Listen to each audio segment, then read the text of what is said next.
Hello, welcome back for our next episode of Champions of the Fae. I'm excited to be back and getting into mischief with my character, as well as everybody else's. I'm going to say a few words about sponsors, and then let everybody introduce themselves. So our sponsors are Fundamental RPG. It's a simple D20 system that's not tied to a genre, so you can use it to play any style of game that you like, from high fantasy to sci-fi and everything in between. You can find the physical copies, which look like this, over on Amazon. There's a link right there in chat. Or if you prefer digital versions, or if you just want to try out the quick play guide, you can grab those at coffee.com/Raven, like it's spelled at the bottom of the screen. Our other sponsor is Die Hard Dice. You can find their products at dieharddice.com. They sell amazing polymer and metal dice sets and accessories, and if you use the code FUNRPG, like it's spelled there in chat, you can get 10% off of your order. And then I highly recommend checking out the 7-piece Mythica Gold Amethyst set. It's a metal set, and I've got some of them right here that Die Hard sent to me. And you can see they're really pretty shade of purple, very satisfying to roll. So definitely go check those out. There's a link to those right there in chat. And with all that out of the way, I will pass it on over to Andy to introduce folks and take it away. All right. Well, welcome back, everybody. It's great to be back on the show. We're going to go around and introduce ourselves a little bit. We're going to tell you a little bit about who we are playing today, who our character is, and a little bit about them, and then do a little recap, and then we're going to jump right back in. So we're going to start off in our top corner with Zan. Tell us a little bit about yourself and who you're playing for us tonight. Yeah, I'm Zan. I do tabletop things in a lot of cool places with a lot of cool people. Most notably now I'm doing still doing professional GMing and therapeutic game mastering as well. Check out my Twitter. I'm getting to where I post some homebrew stuff pretty regularly. And yeah, that I've got some other stuff, but I'll talk about that in the outro. And I'm playing Basti, who is a very even-tempered and very reasonable Ascendant Dragon monk who is a Facial Dragonborn. A lot of dragons. I love that. Well, I'm excited to see if we get any more of those. Unfortunately, once again, our character, Amira Ash, played by Extra Transient, is not going to be able to be joining us tonight. And currently, our character of Revelry, played by Timberdoodles, won't be joining us for this part of the session. Maybe they'll be able to jump in a little bit, but we'll be playing that by ear as we go along. But Par, you are here, so tell us a little bit about yourself and who you're playing for us tonight. Hey, I'm Par. Been playing TTRPGs on stream and online for over 2 years now, and I am playing Dram Loomis, a half-elf darkling phantom rogue, and I got myself a shiny new sword last session, which is going to be a lot of fun. I'm excited to see what you do with that shiny new sword. Up in our other top corner, Anna, tell us a little bit about yourself and who you're playing for us tonight. Yeah, that's me. I completely forgot about that sword you got. That is going to be interesting to see. But yeah, I'm Anna, aka Archival Dust Bunny most places on the internet, queer and trans advocate, museum worker, and TTRPG streamer and podcaster, and associate producer for Response Team Omnicron, a Lancer actual play podcast. If any of that sounds interesting, you can find me on Twitter at Archival Dust Bunny. But I play Ruluella, the Selkie Coldwater Sorcerer, both race and subclass from Children and Champions of the Fae, which is the supplement that we've been using for this campaign. She makes friends everywhere she goes, as we've seen throughout this campaign. I'm just excited to be here. Very excited to see this quest through to prove that she's an adventurer. I'm sure she'll be able to make it. And Raven, tell us a little bit about yourself and Jinx, who you're going to be playing for us tonight. Hello, yes, I am Raven. I do a little bit of everything in the tabletop RPG space. Most recently, setting up Ravenflight Games, which is going to be my brand for professional GMing, and some modules and tabletop books and things like that. And I play Jinx, who is a 6-inch tall sprite, sorcerer warlock multi-class character. she's best described as like a combination of like Pinkie Pie and like Nora from Ruby. She's very like almost literally your manic pixie dream girl with a big sniper rifle. That's Jinx. Sniper rifle is one of the most important parts. So, I'm that's Bobby. I am Andrew Martinez. I'm your DM, your GM, everything and everyone else in this world. Welcome to the Feywilds. This is again made of started by the fake supplement that we are using for a lot of our different characters, a lot of our different backstories, and for the world itself, and then built on for the rest of it for everything else that we have. I am a STEAM educator and TTRPG player, and we'll hear more about that a little bit later on as we jump back into Feywilds. Now, you have all been at the very beginning of this journey, conscripted by King Oberyn, King of the Fae, as he and you all were confused as the 6 major realms of the Feywild were merged together. And stopping anybody from coming back from where they were and anybody from leaving where they are in relation to being in the Feywild or not. Now, this led him to be a little bit more loopy than normal, as he went a little bit crazy, not knowing exactly what to do, summoned you all and told you to figure out what was going on for him, as almost everybody else from the court is off playing right now. As you went off and you explored the different realm of Elassidir, going up into the island that came out of the realm of Sylvanthi, talking to a dragon that turned into a sea slug, as you dropped back into the realm of Ninthendor of Everlasting Plains, running into some centaurs and some unsavory folks that may or may not have been hags, and traversing your way back to the Western Star, where you currently find yourself. This is, again, the big, more central hub of the realm of Ninthendor, the realm of doing things at your own pace whenever you see fit. And a lot of people that live here stay by those same feelings, those same vibes. You, on the other hand, are off to do some specific things. And after shaking off that feeling of Ninthendor's grasp when you first arrived, you find yourself back in the Western Star. After talking to Amadeus and Morris, who you have convinced to come with you, you all went off to check out a couple of different shops. Amadeus' shop was one of those. He gifted you a couple of different items, said he would bill King Oberyn later, and talking to a couple of other people, setting yourself up some tattoo appointments, you ended up getting some rooms over at the Watering Hole, where we currently find ourselves after just talking to the patron of the Watering Hole, which is this really large hippopotamus-looking figure who is goes by the name of Beto, who you talked to earlier, and set up a couple of different rooms for you here at the Watering Hole. It is nighttime currently, and a lot of the places around the Western Star have been shutting down. As you were kind of looking around, you saw a couple of these different places packing up and starting to leave, which may be normal, maybe not, depending on your familiarity with this place, which you can roll to see if you find out if you'd like to. But you can see that there's a lot of movement happening here.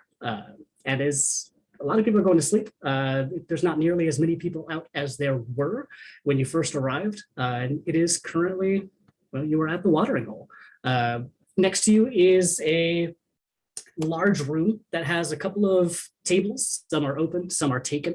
Again, there's the barkeep that attaches to the concierge office. Looks like this one guy, Beto, has been both managing the bar and also giving people rooms and assigning whatever it needs to do. You've been seeing people go upstairs and go off into the fields for the evening. But what would you all like to do, as you're currently here at the Western Star?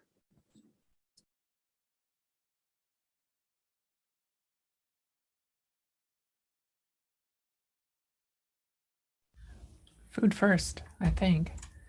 And then I'm pretty tired from, yeah, I'm pretty tapped. So rest would be good as well. It's been a tough day. Well, all right. Right this way. And Beto gestures over and brings you over to one of the empty booths. Will this suffice? Looks good to me. Yeah. Excellent. Food. And then he starts to head off, leaving you all at the booth.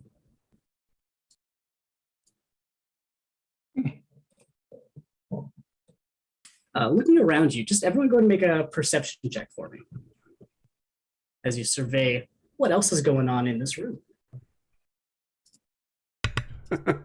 As per usual, I got a 4. Nice. A rare, solid perception from Basque. Wow. And from Ruli. Wow. All right. Yeah, Jinx. Well, there's a lot of stuff happening. I've determined that Jinx is like nearsighted or farsighted, whichever one it is, where you can see far away but not up close. So that's why she's really good at sniping, but she can't see anything around her. That tracks. Yeah, I'm into that. Looking around at the tables, there's not very many of them that are full, but you see the three of you that actually look around and can see a little bit further out. You see one table has 4 goblins currently sitting at it. They're kind of rocking back and forth on these chairs, and they just seem to be like just yelling at anybody who seems to be getting any closer than they would want them to be. There's a set of cards at the table, but they're kind of just jeering at people, talking quietly amongst themselves, but yelling out a little bit louder towards anything or anybody that gets a little bit too close. There is a Korid off in the far corner who looks to be nursing a drink in one hand with, you can see actually a couple of different empty tankards around them, as they just look defeated, just sitting in the corner, just kind of by themselves, just drinking their cup. Over in another table, you see that there are several gnomes that are running around next to this really big, gray-skinned Goliath that has these tattoos all over their body. And he looks to be getting pretty mad about whatever these gnomes are doing. It seems to be he's getting a little bit heated, at least at the moment. But right now his back is to you. You don't really see exactly what's happening in that conversation. But those are the 3 big things that are happening right here in this room. Besides Beto, who has now gone off and gotten you some stew. His brings back a pretty large platter. There's not a different size of bowls. All of you get the same size bowl here. And they're all standard medium-sized bowls. So Jinx, you have a lot of stew. It's got some white broth in it. You can clearly see that there's some potatoes floating around in there, chunks of some meats in there. It's as hearty stew. So we made it here. Now we just have to find who this Big G is.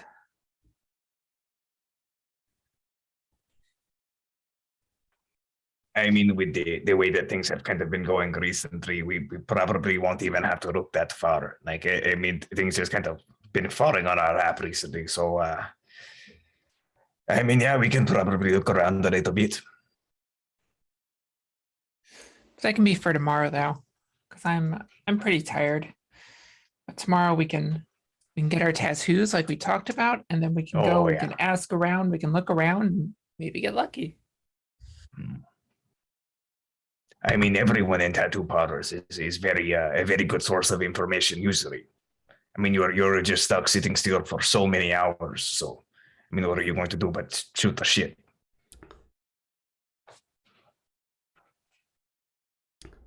While everybody else is talking, Jinx is trying mostly successfully not to fall into her bowl of soup.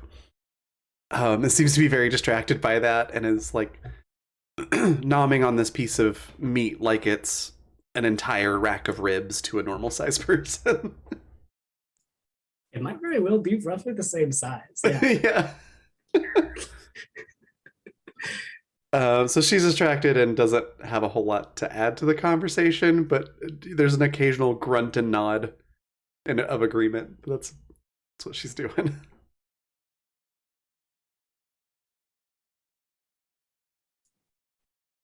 Dram, what are you up to?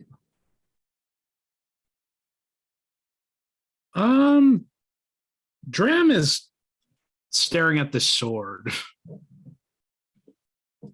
this blade, pretty hard right now. Because he's seen it light up. He knows it's basically portable sun. He's kind of just coping with that. Not sure how he got here, how he ended up with 2 blades of light, but he's rapidly getting used to the light. It's kind of hard not to.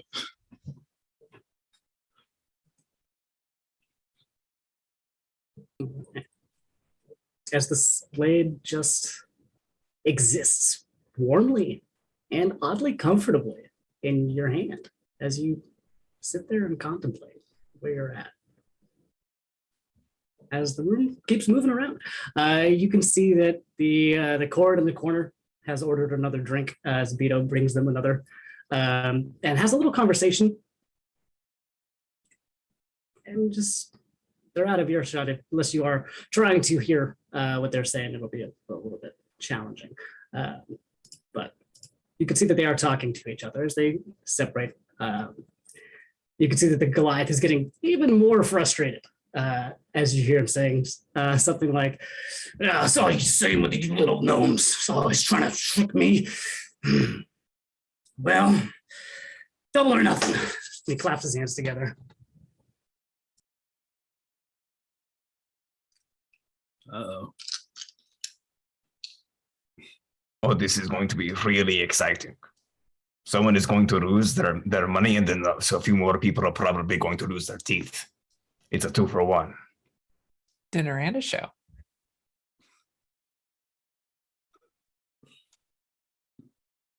As you sit there for the next couple of minutes watching the scene unveil, the gnomes agree almost immediately. They start setting up another round of what looks like dice that they're rolling. As they looks to be 3 gnomes that run up to the table and shake the dice and roll them down.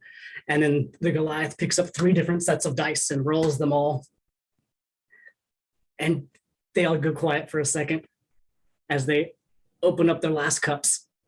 And you hear all of the gnomes start cheering as the Goliath just out and flips the table and starts just getting incredibly mad as all of the gnomes scatter and start gathering all of these coins and trinkets and things. It's not all money that's here. A lot of it is, but it's not all money. As they start gathering up everything that they can find, kind of just laughing to themselves as they dodge out of the way of this guy who's just now kind of throwing cups. He's getting a little loud over in the corner over there.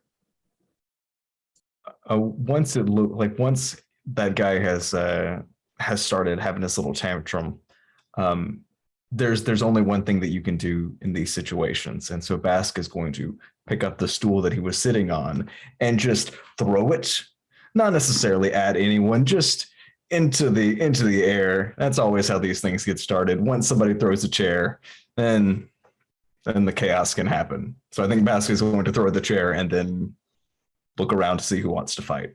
Okay, go ahead and roll a d8 for me.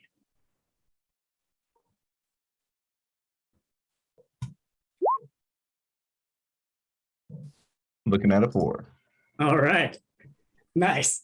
As you just spin around and throw this chair, it goes up and over and slams into the back of the Goliath, which is a 4. Just looking at my list of numbers that I wrote down very quickly. As this Goliath turns around and the gnomes just go, yeah, and it's just scatter. As he turns around and you can see this is a big guy. He is standing Beto's a big dude also. He's a big hippopotamus dude, and he's pretty tall, but this guy looks like he is almost scraping the roof as he turns around. You can see that he does have tattoos all the way up his neck, reaching up into the tips of his eyes, with just a completely bald head, with a scar that goes across it. And Ruli, you recognize this person immediately, as you know without a doubt this is the big one who always yelled and threw things. The one that you really loved their enthusiasm, and you really wanted to hang out with them as much as you could because they got in some scraps. But you didn't think you'd see them here at all, let alone right now. As they turn around after being slammed by a chair from Baskin, who's sitting right next to you. First, I was gonna say that really scoots away from Baskin, but now I think at this point she just stares in shock because I don't think she wouldn't be recognized, so she just stares in shock. Yeah, and you can see that as he looks over at your group, not knowing exactly where the chair came from, but knowing the general direction of behind, as he turns around, you can very clearly say that he does not at all recognize you. Not even a little bit. Because you were never in this form around him. I am so sorry. Holy shit. Excuse me. That was a complete fucking accident. I saw a spider and I was like, oh, fuck, it's a fucking spider. And I like completely lost my mind for a second. I see that was not pretty cool. I can buy you a drink. Let me buy you a drink, my new friend. Go ahead and roll a persuasion check for me.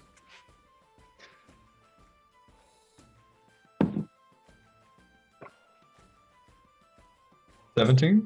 I would like to silvery barbs that persuasion check. Yeah, you certainly can. Villainy. I want to see this fight happen. Yeah. Baskin, I need you to re-roll that as with a reaction. Hey, really, what's this look like under the table as you cast silvery barbs on your bread? I think she shakes out of it, and hearing that and realizing that this would be a very funny fight, just kind of pulls a shard of ice out of the air and just stabs Baskin in the thigh with it while he's talking. Awesome. What I was saying was I would really like to maybe not fight you. All right. Okay. So a 14 instead of a 17. Sorry. All right. So It's okay. So with that, let's see. So you can still choose a different creature that will have advantage on the next attack roll. Ability to check your saving throw for a minute. The Goliath. Okay. Savage. They're going to use it on the roll they've just made. And that is going to be enough. As they look down at you, Baskin, who has now almost just agreed that, yeah, I threw a chair at you. I did think there was a spider there, but there wasn't. And this Goliath just turns around and swings at you. Is this going to be a 16 to hit? Nope. Thanks to those new handy dandy bracers. That's All going to right. be a no. This fist came in fast, quick, hard, and you block. As you feel the reverberation in your arm, you know that's gonna hurt. As he goes in for a second hit, and he once again whiffs a little bit over your head as you duck down. That one's not gonna do it. So, while this is happening, Jinx is flying around casting Mending on like broken chairs and cups, and Prestidigitation to make everyone's drinks taste like, I'm gonna go with maple syrup, like just super sugary. And she's like, "You got this, Baskin." right. Real quick, I need everyone to roll initiative. We're in a fight now. I am also Amazing. scanning the room to see if I see anybody else. Oh my god.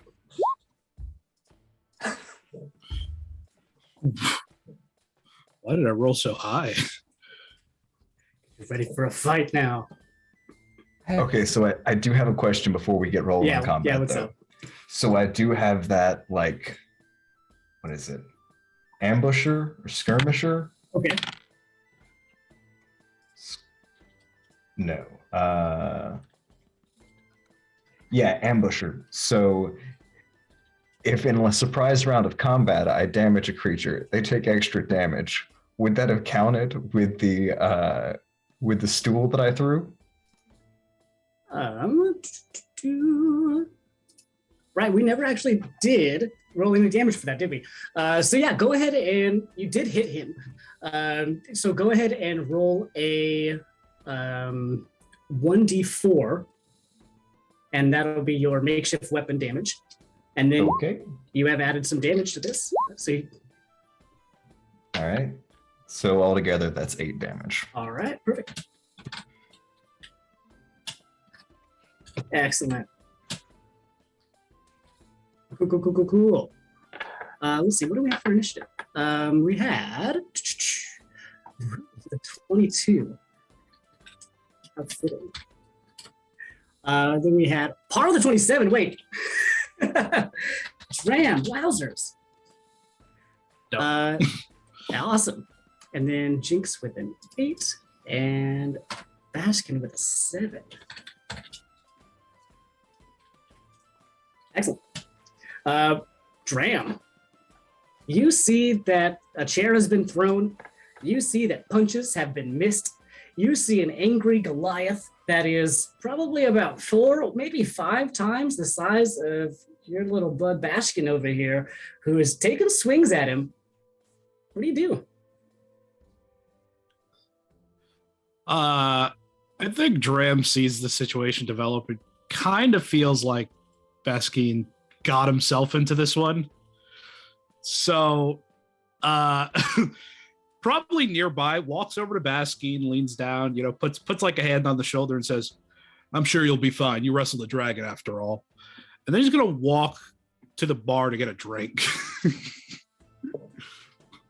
All right, awesome. And as you head over to the bar, Vito is there. It looks like he's pouring one for himself right now. He just kind of looks at you. Yes. He pours the second one. Slides it over. All right. Really? Lean there. Really, what are you up to? Um, You just made this fight happen. I did, yeah. What do you want to do now? I mean, I wasn't the one who threw the stool. With the intention of starting a bar fight. okay, that's all fair. That's fair. Yeah. So I'm gonna stare at this Goliath for another second or two, and I'm gonna lean over to Baskin. He favors his left hand. Good luck. And I will Misty Step over to the bar next to Dram. Yeah, as you appear right next to Dram as Vito. Yeah? With my drink. Oh, of course. Okay. Oh, okay, you got one. Good. And looking around, do I see anybody else I recognize? Make a perception check. I'm terrified to make this perception check.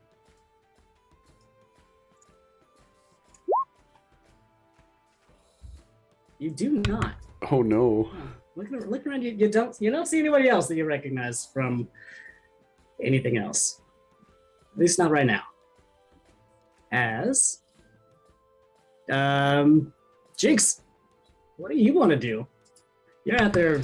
Oh, that's a really good question. Yeah. There's so many different ways that I can add just so much chaos into this. I'm like a kid at a candy store with decision paralysis. I don't know which flavor of chaos I want to throw into this.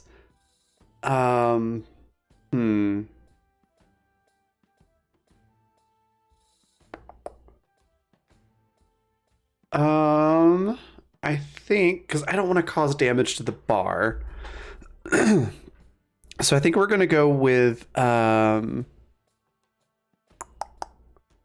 minor illusion.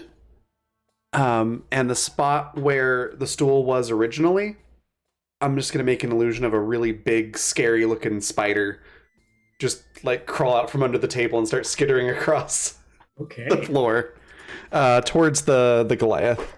All right. So we'll do that. And then let's see here.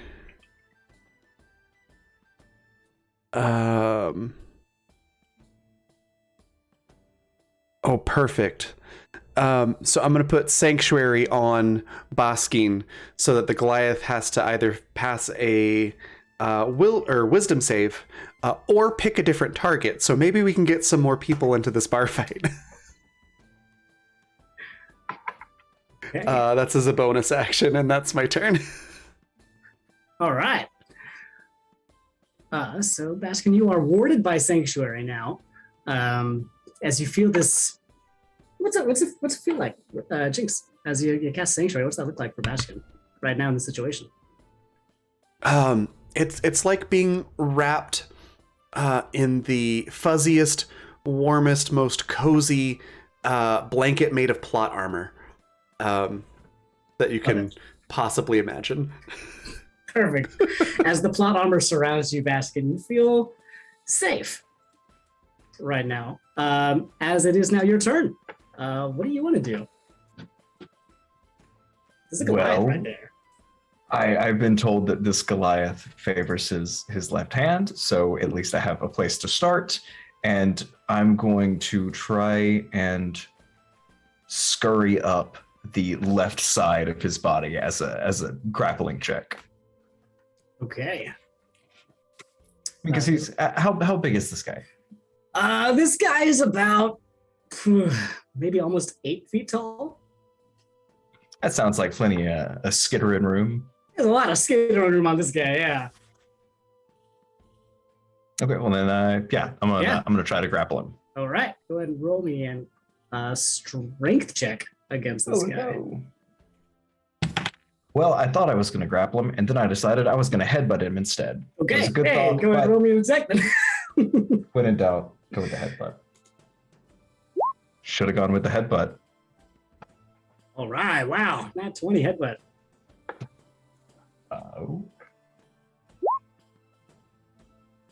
So that is 7 force damage and 13. Oh no, let's do acid damage. Acid damage is always fun. Okay. Yeah, acid damage. Um, And I'm gonna stunning strike him. Awesome. Hey, where's that acid damage come from on Bastion? That is from my unarmed strike. I think when Baskin bashes him, I think Baskin drools a little bit, and I think it kind of splashes out, and that's what does it. Excellent. Love it. Awesome.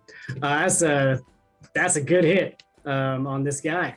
As he looks down at you after recovering, because you slammed him real hard, you jumped up right with your own skill. As he looks down at you, and you can see that his pupils just change as he gets even a little bit bigger. As you could see that his fists change, and each of them become this big, matty clawed fist. As he swings them both at you, the left is larger than the right, as Rory Wait. has just told you. Yeah, what's up? Wait, did he pass his saving throw against my stunning strike? Let's find out. He rolled a 19 plus 3. Oh, okay. Can I resolve my last 2 attacks real quick? Oh, yep. Awesome. Sorry. All He'll do good. that in a second. Spoilers. Does a 12 hit? 12 does not hit, No. and neither does a 10. No. Hard. Okay, that was futile. Good to know. All right. Well, then he does the thing I just said. where his fists turn into big fists and clawed fists, and he does have a bigger left one than a right one, as he takes two more big old swings at you. That's going to be a 17. Yeah, that'll do it. And that is going to deal. Where did my D8 go? That is going to deal 4 piercing damage and 3 poison damage to you. Switch with this other, and that is only going to be a 14, so that is not going to hit your armor class on that one. As he is currently in a rage at the moment, as the spittle that's coming out of him gets warmer and dangerously more disgusting, as it is now kind of splashing in your face, as he's not holding back about all this yelling that he's doing right now. As Beto looks over at you, Dram, and Ruli, and just gestures to the towel right next to him. It happens. Dram, anything you want to do, or you're just drinking?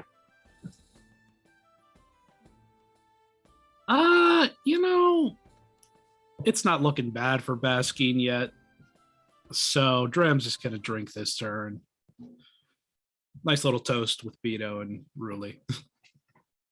Beto's right there. He'll clink to almost anything. Really? What are you up to? Yeah, toasting. And then I look at have Beto. See how many friends we should worry about? Oh, you're asking Beto that? Okay. Yes. Go ahead and roll a persuasion check for me. Sweet. Oh, come on. Beto looks at you. You really worried about this? Just I'll be wondering. fine. He doesn't really want to give you anything, even if he does know. I was hoping to buy drinks for them so they didn't get involved. It's like they More already coin to are. go around. I mean, if you're paying, but he gestures to the fight that's actively happening out the floor. I'll clean it up in a bit. He's not budging. This is Beto's. It happens here. If Beto needs to step in, Beto's going to step in, and it looks like Beto's not the guy to like not step in. For right now, it looks like things are like chill. There's a few broken things, but hey, Jink fixed a lot of those actually. So All right. I will keep an eye out. Okay. Looking for people and just drink next to Dram, watching this happen. all right, go ahead and roll me another perception check. Really. Let's see if I get my third 8 in a row. You've already done 2 right. Yeah, there's already been 2 8s in a row for me. It's impossible to have a third one. Hey, Hey, that's all right. better. As you scan the room looking for, again, anybody else that might be familiar to you, you look over, nobody's on the tables, and then you look up to the stairs, and you do see that there's another figure that is currently slowly descending the steps of the stairs. And yeah, you recognize this one also. He's the broody one with the pointy ears. As soon as he starts to go down the stairs, pulls up his hood, you can see the dark hair flip past. As not in a rush, he looks down and kind of looks like he did just wake up and now has to deal with this thing that's happening or checking out the scene. That's what you see from where you're sitting right now. Yeah, I'll lean over to Dram and nod towards him. This might get a little rough for Beskine. Okay, Jinx. You're up. Yeah, Dram actually does. Yeah, Dram. Dram does just grab the bridge of his nose and let out a deep sigh. All right, Jinx. What do you want to do? Let's see. The stools or chairs here, would you say they weigh 5 pounds or less? say there are definitely stools that weigh 5 pounds or less. Yes. Okay, I would like to use Gust to blow a stool or chair right in front of the Goliath with the goal to like trip him up as he's moving forward. Okay. All right. Cool. There's that. Perfect. So go ahead, then enroll me in Arcana check as you push the object with your gust. Okay. Hey, it's actually one I'm proficient in. Perfect. 21. Easy. Easy. Yeah. The gust comes out and pushes the stool, knocks it down, and it just slides expertly all the way across the floor, dodging some of the other chairs in the way that were maybe a little bit too heavy as it ends up. Do you want it right in front of or right where do you want it in relation to this Goliath? Like, kind of going out of, combat timing to like how this would look in real time.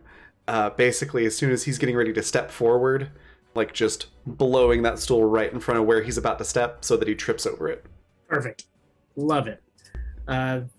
Baskin, while this chair is soaring through the ground, what are you doing? Well, I seem to be at a pretty close range, and so I think I'm going to try to do some grievous bodily harm. Well, the headbutt was a good start, so we'll follow one good thing up with another. 16? 16 will hit. Right.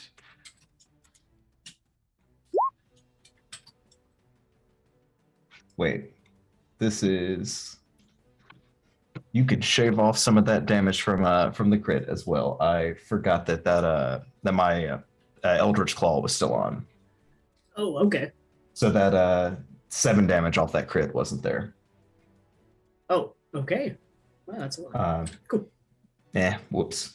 No worries. But that is going to be 6 fire damage this time. All right. And gonna need another con saving throw. That is going to be a 15. That saves. All right. That saves. Another headbutt. That's going to hit. Another 6 of fire.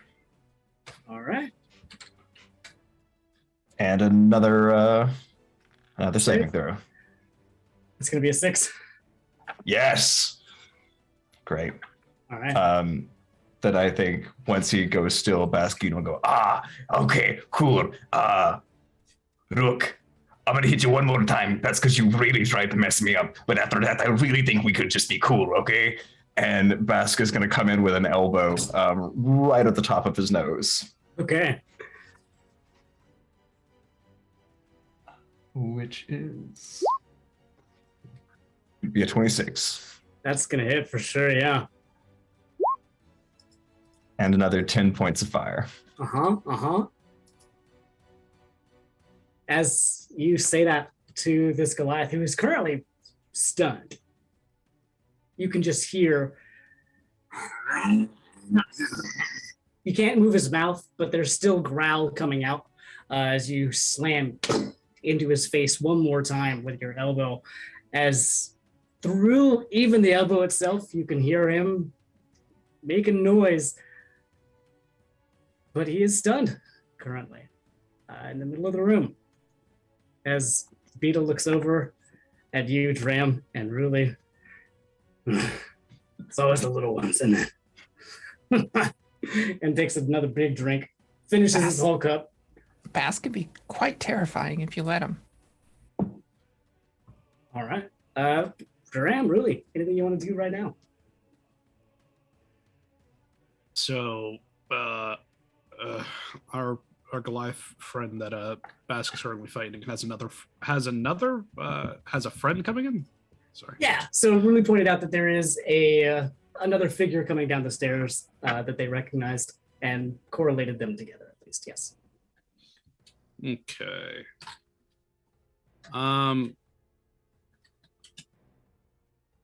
Dram is just going to. Are they down the stairs yet? They look like they are coming down the stairs to see what the commotion is, and roll me an insight check, actually, as you look at them.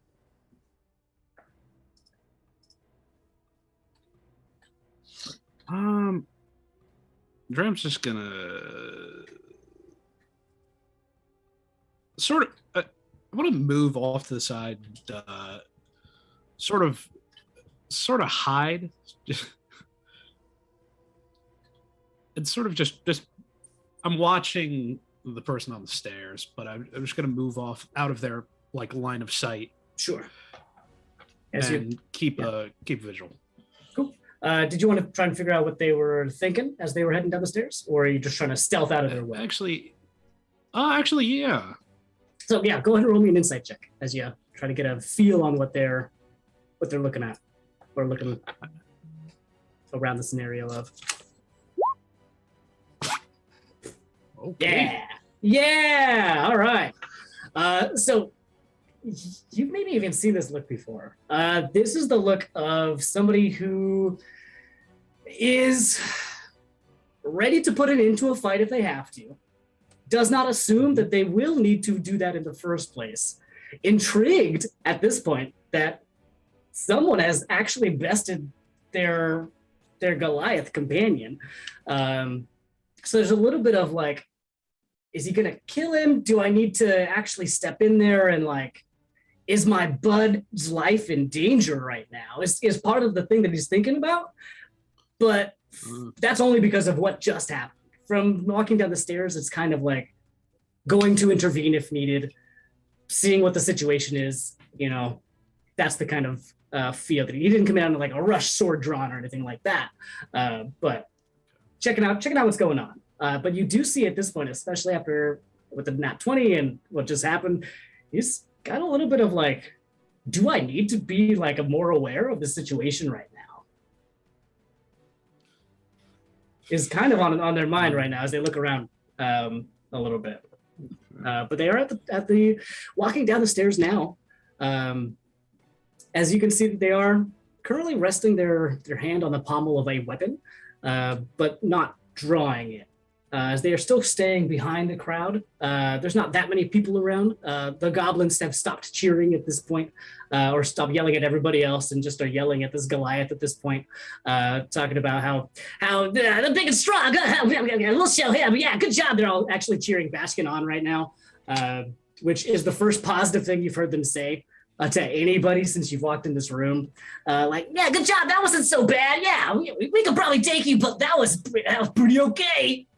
Is a lot of what they're so that's the feel you get from this guy as he walks down the stairs. Jinx, Okay. if there's anything else you could do, but yeah, Duran, right now we're not really in order. Everybody gets to go once at least before this guy even stops being stunned. So Then Dram will just call out to Baskin. All right. Had your fun? Come on, let's get a drink.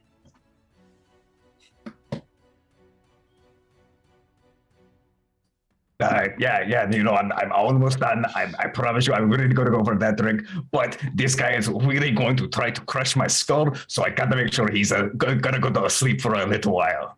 He's got to sleep this one off. But then drink. Yeah, I'll even buy. Oh, do I do the thing? well, yeah, we have to. Yeah, I'm gonna do it. I'm gonna cast darkness on the Goliath's nose. Nice. Lights out. Okay. You all look around as this sphere of darkness just takes over most of this room. This room isn't very big. That we're currently in. There's maybe about 8 tables and 4 of them are booths. So this thing that fills up a 15-foot radius takes up most of the center of this room at this point. There's a few emptier tables and knockdown tables that also get engulfed. Baskin is gone as this darkness just is now there. Cool. Anything else you got, Jinx? I think Jinx might ask the Goliath, like, all right, so you can't see anything, so are you gonna calm down and we can stop the fight, or do I keep you in darkness? Again, still stunned, so you just hear like, Oh, right. I'll give you a minute to answer. okay, Baskin, your opponent is stunned, but you are also engulfed in magical darkness. What do you want to do? Well, I think for everyone around, you can't see anything, but you can probably smell a little bit of ozone. And I think, if you were standing too close, you might feel the hairs on the back of your arm start raising up, because the unarmed strikes are going to be thunder now, or lightning now. And, I'll go for them in pitch black. Okay.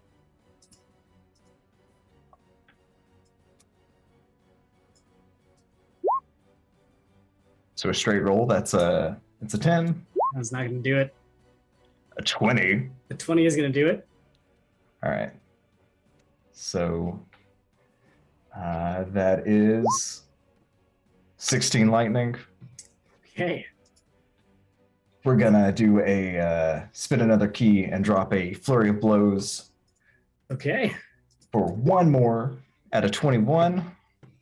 Okay, that's going to hit. Another 7 of lightning. All right. And then I think instead of finishing with the fourth attack, what he'll do is he'll stop and then from the far side, kind of against the ceiling in the top corner of the bar, you'll see just sparks arc out in a 15-foot cone, aimed very carefully towards the ceiling to not get anyone else. But we are going to do that Breath of the Dragon.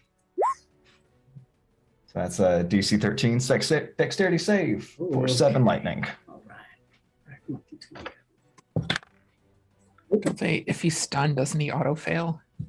Yeah. I mean, you rolled a 5 and a nat 1 anyway. I was going to do disadvantage, but either way, did not do good. And then Baskin is going to scurry away Okay. out of the darkness into the light and not directly in eyesight. Awesome. Really? Yeah, there's magical darkness. There's lightning happening, probably. You hear some stuff going on. You can't see anything that's going on inside. What do you want to do? Yeah, Ruli's really torn. I think she, looking over towards the elf who came down, she's gonna try and catch his eye and then push a drink towards him along the counter of the bar. Okay. As you look over at this elf that came down, as soon as the darkness took over, you just see their eyes just go wide in fear. You don't need an insight check to know what that face is. As soon as the darkness engulfs their friend, they bust into action. And they are no longer looking at really anybody around. They look very much invested in what's going on right there. I mean, you can try and yell out if you want to make their attention. You can give me a performance check real quick if you're trying to get their attention over that way. But right now, you need to do something, or maybe a persuasion or something like that that'll catch their eye. So what would Lily do? 'Cause they are very much not paying attention to you specifically right now. Did I see Bass scurry out of the darkness? Let's see. I'm gonna say with the passive perception of 14, you did. Yes. Okay.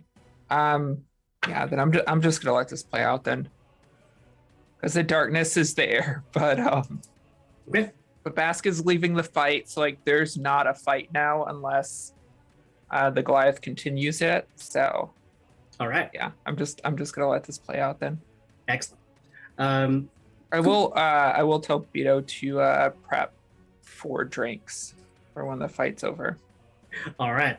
As soon as you see that, Beto starts silently getting some drinks ready for you guys. As Baskin, as soon as you slide out of the darkness, You feel a prick in your neck, and I need you to make a Constitution saving throw for me. Oh no. That's not great. So that is going to be Sounded like a lot of dice. that's going to be 20 piercing damage, and that is going to be 6 poison damage. As from out of nowhere, it seems you get shot with a dart as you almost essentially collapse onto the ground, as this thing has kind of put a little paralyzing lock on you also, as you are currently stunned on the ground after being hit by this dart, as you have no idea where it really came from. The barbarian doesn't move or do anything in the darkness as far as you can see. And this darkness lasts for up to 10 minutes, so it's going to be there for a while, unless Jinx. We're back to the top. As Vito's pouring drinks, Dram, your friend went down. Did At least maybe not unconscious, but is prone on the ground for sure.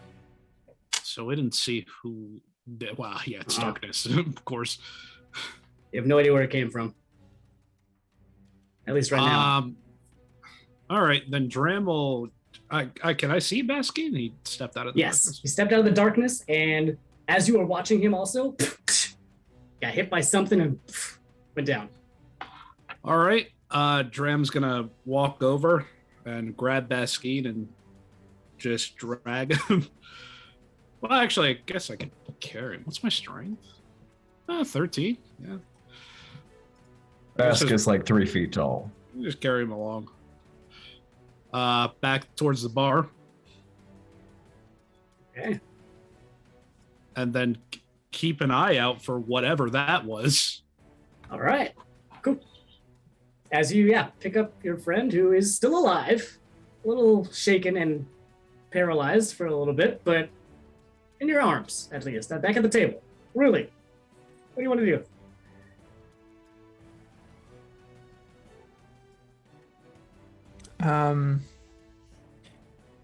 I'll just if I can see Jinx, I'll look over towards her. I think you should probably drop the darkness. I think the fight's over. Yeah, Jinx, you're also up. Well, so Jinx is going to drop the darkness, but Yeah. from Jinx's perspective, the fight was over, and then somebody brought a weapon into it and took down her friend. So this wouldn't be a D&D bar fight without some form of fire being thrown into the middle of the room.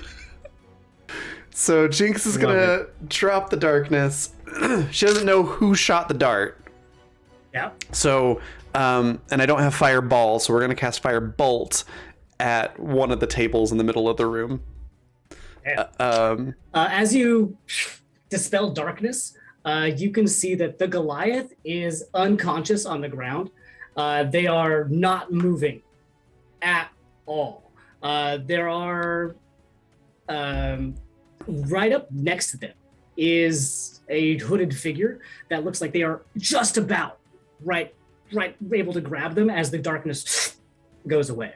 But the Goliath's unconscious. Okay. Out for sure.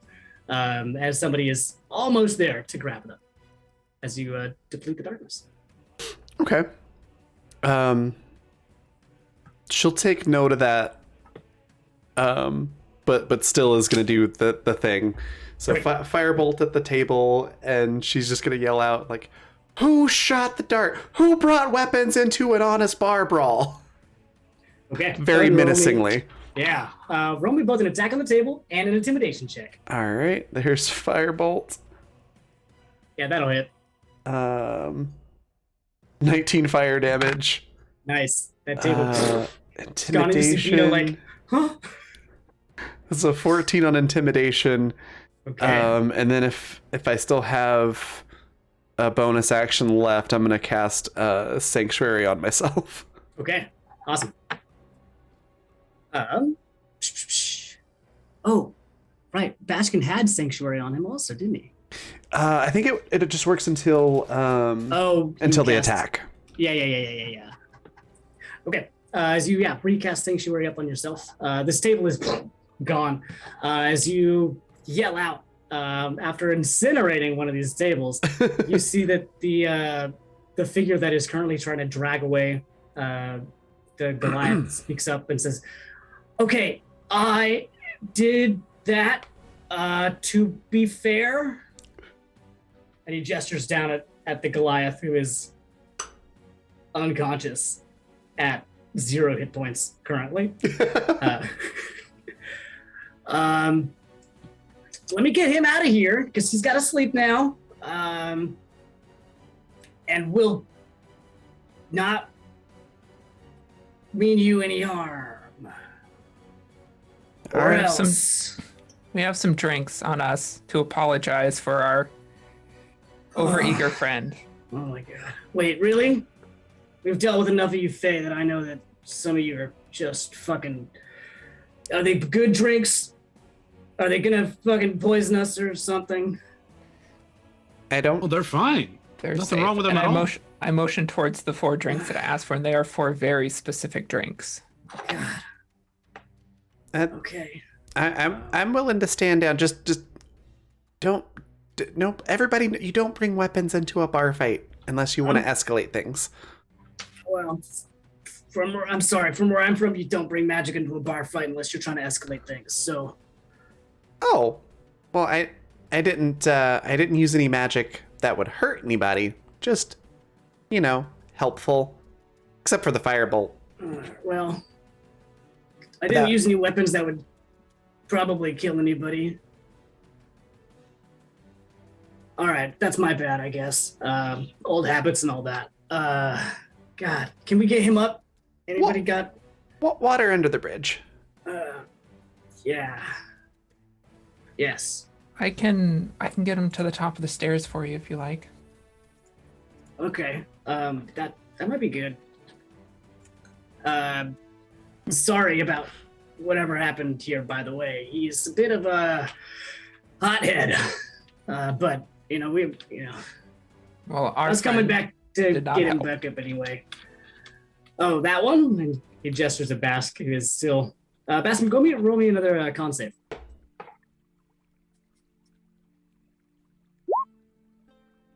Yeah, you're still under. As Well, Yeah. I'll twist my hand and kind of sea mist and little bits of ice swirl around the Goliath, and he disappears and appears at the top of the stairs, unconscious. well, okay. Yeah, right. I forget where we are. Thank you. We're gonna go now. Sorry again for the trouble. Do you need money or something? I don't really know, honestly, how. Did you yeah. say the Goliath was at 0 hit points?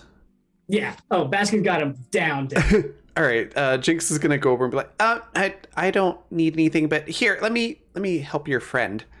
And I'm gonna use Spare the Dying, which just basically auto stabilizes him. Excellent. Wonderful.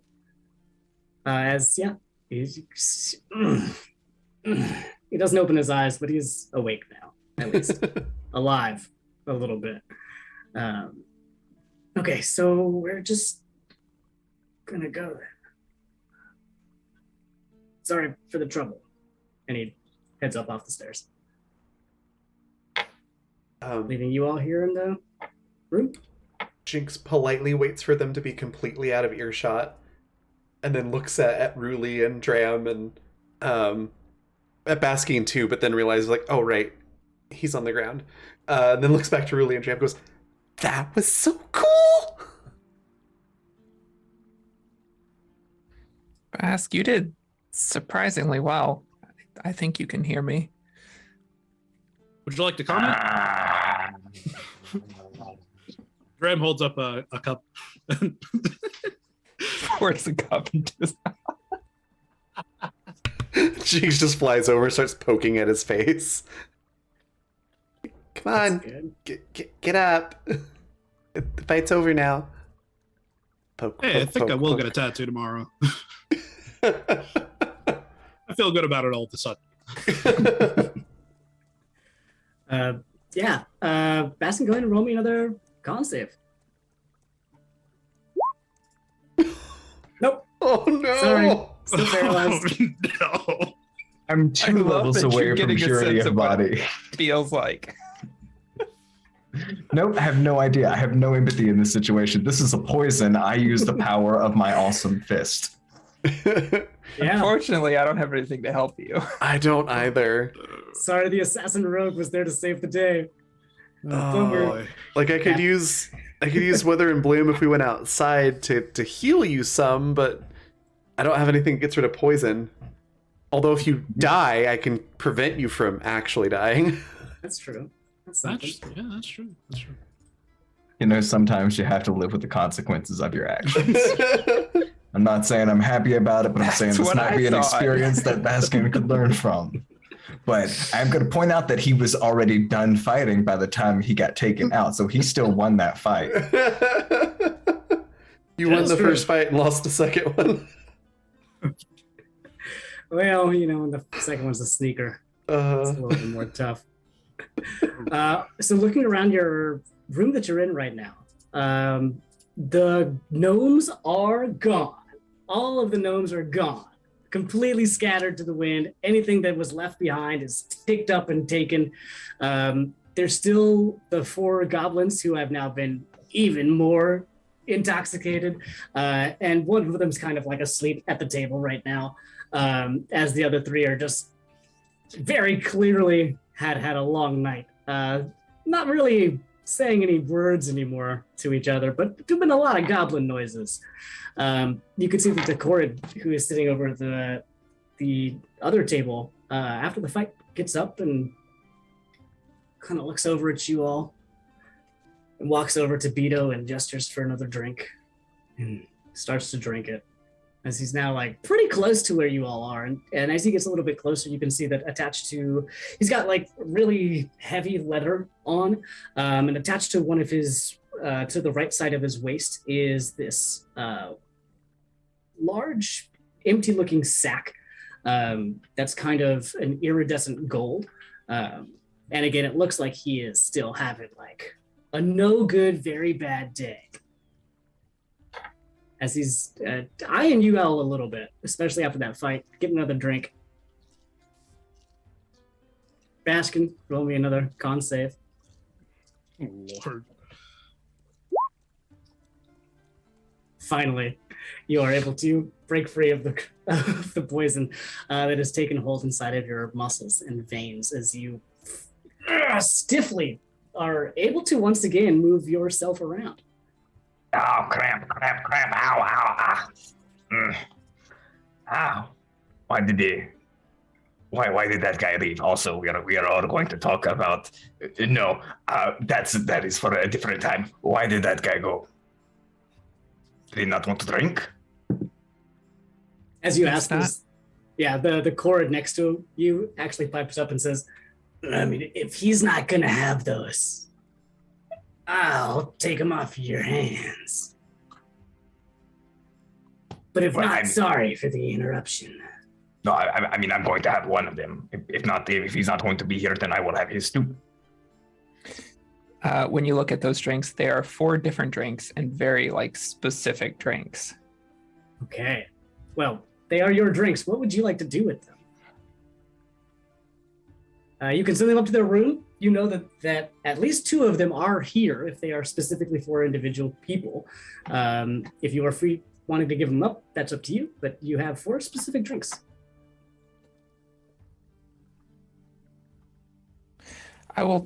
I feel like we need to apologize in this situation for some rash behavior on the part of some of our party members. So I will send the drinks up to the room, but I will push my drink towards Bask.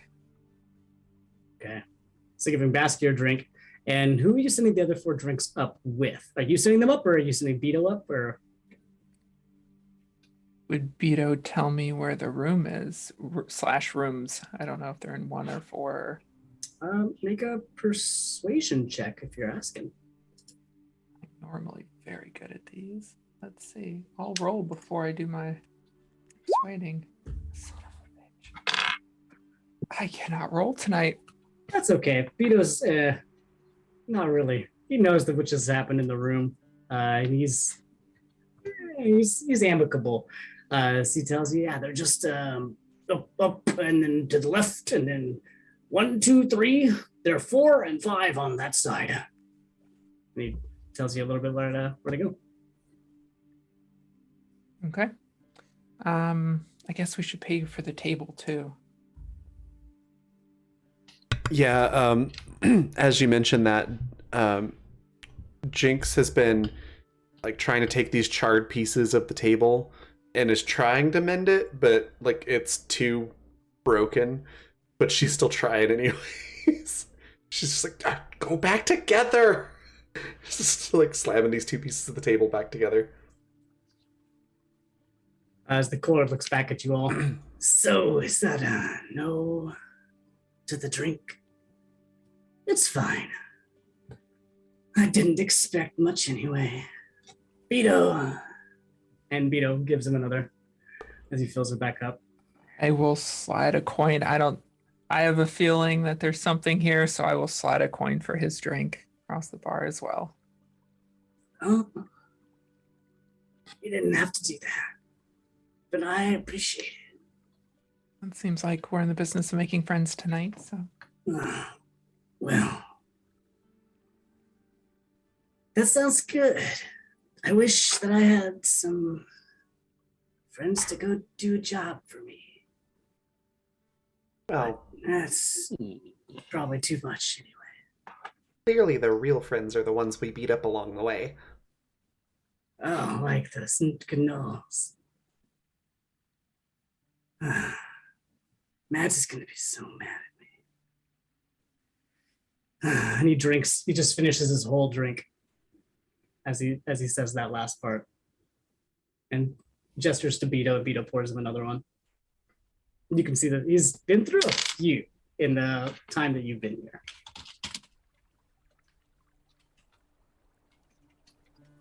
He just starts sipping it again.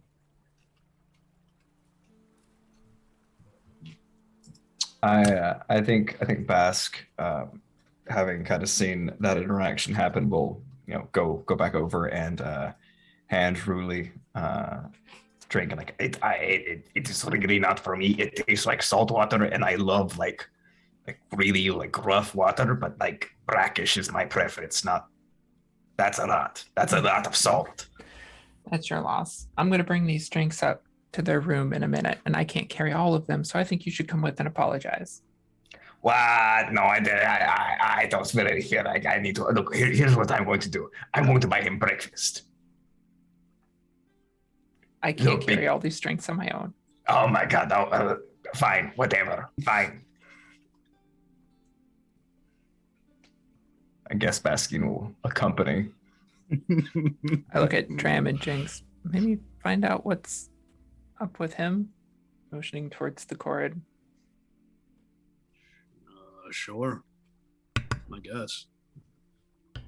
Yeah, I'm great at getting people to open up and talk and tell me about their problems. Usually it's Alright. so I'll go away, but it's effective.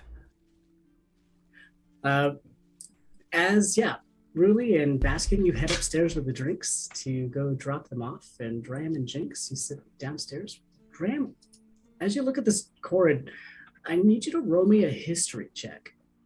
Ooh, interesting. History. Jinx did not do well in history class, apparently. I got a 10. Okay. Okay. Let's see. Dram, that's really good. Actually, I will give you advantage on this one, actually. So if you want to go ahead and roll me one more of those. See if you get any higher. 18's pretty good, though. Come on. Woo! All right. Looking this guy over, you Jinx, you don't recognize really any of this other than this is the second chord you've ever seen. And they look pretty cool. They got some pretty wild hairstyles and pretty stylish leather that they got going on. Dram, though, you notice that on this belt buckle of this guy, right next to this big sack that he's holding, that's attached to his waist, is a big letter B. And you recognize that big letter B as the family of the Boulders that are famous for trade and merchantry in Umbervale. They are a family of Corrids who have done their best to expand as much as they can, and that are trying to, they're in the market of collecting rare items, magic items, and also trading them around. But if you want something in Umbervale, you go to the Boulder family. And this guy has a big B insignia right on his belt buckle that you can see every once in a while as it flashes around, but he's currently again in the sync of it. And we're going to come back in a couple minutes to figure out what you are all going to do about those specific situations. We're going to go ahead and take a break right now. All right, we will be right back. A little bit.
Hey, right. and we are back. Wonderful. Welcome back. So, where we just left off, there was a bit of a bar fight with a Goliath known by Ruli, but nobody else, as the bar fight stopped in a seemingly magical cast of darkness as Bashkin, the victor of the fight, did get taken out by a dart with a little bit of toxins attached to it. As clearing off the battlefield, the two other members of the adversarial squad, a large Goliath and a half-elf rogue, looks like they went upstairs after being bamfed the unconscious body of the Goliath that Baskin did successfully defeat, and being saved a little bit by Jinx, but got put back upstairs as currently both Ruli and Baskin are on their way up to the rooms that these people are currently residing in, as the other two of you, Dram and Jinx, are sitting down below, still in the pub itself. As Dram, you've looked over at the Corrid, who is next to you, who is several cups deep, and you've now recognized as a member of the Boulder family, who once again is one of the Boulder family is known for the trade throughout Umbervale. They are one of the top trade commoditors of all of the trade that's happening here in Umbervale. Now we're in Nymphador, so seeing them here is a little bit out of where they normally would be, but you do recognize this person from this family as somebody that you do know as somebody who has at least access to, whether or not they have them right now, but a lot of good stuff potentially. So that is where the group of you split off to. As we head upstairs with Ruli and Baskin. Ruli, you have in your hand a tray of 4 cups, all of which are different. And Baskin has your own cup that you've taken. You got a refill from Beto on your way up the stairs as you are heading up. Yeah, I think I probably have Bask carrying the drinks. Okay. Because I don't know that I could actually carry the tray. Fair enough. My left arm in the shape that it is. So yeah, Bask, if you wouldn't mind. Oh yeah, so Basker's just holding the drinks and just casually not paying any attention to the trail of blood that he's leaving as he walks down the hall. Yeah. But you've had worse. You'll be fine. Oh yeah, you're right. I'm just being a little bit over dramatic right now, huh? Well, next time don't throw a stool in the middle of the bar. He shouldn't have been there. Look, Wasn't even What's looking at exciting? you. I know that I feel bad. That's why I tried to buy him a drink.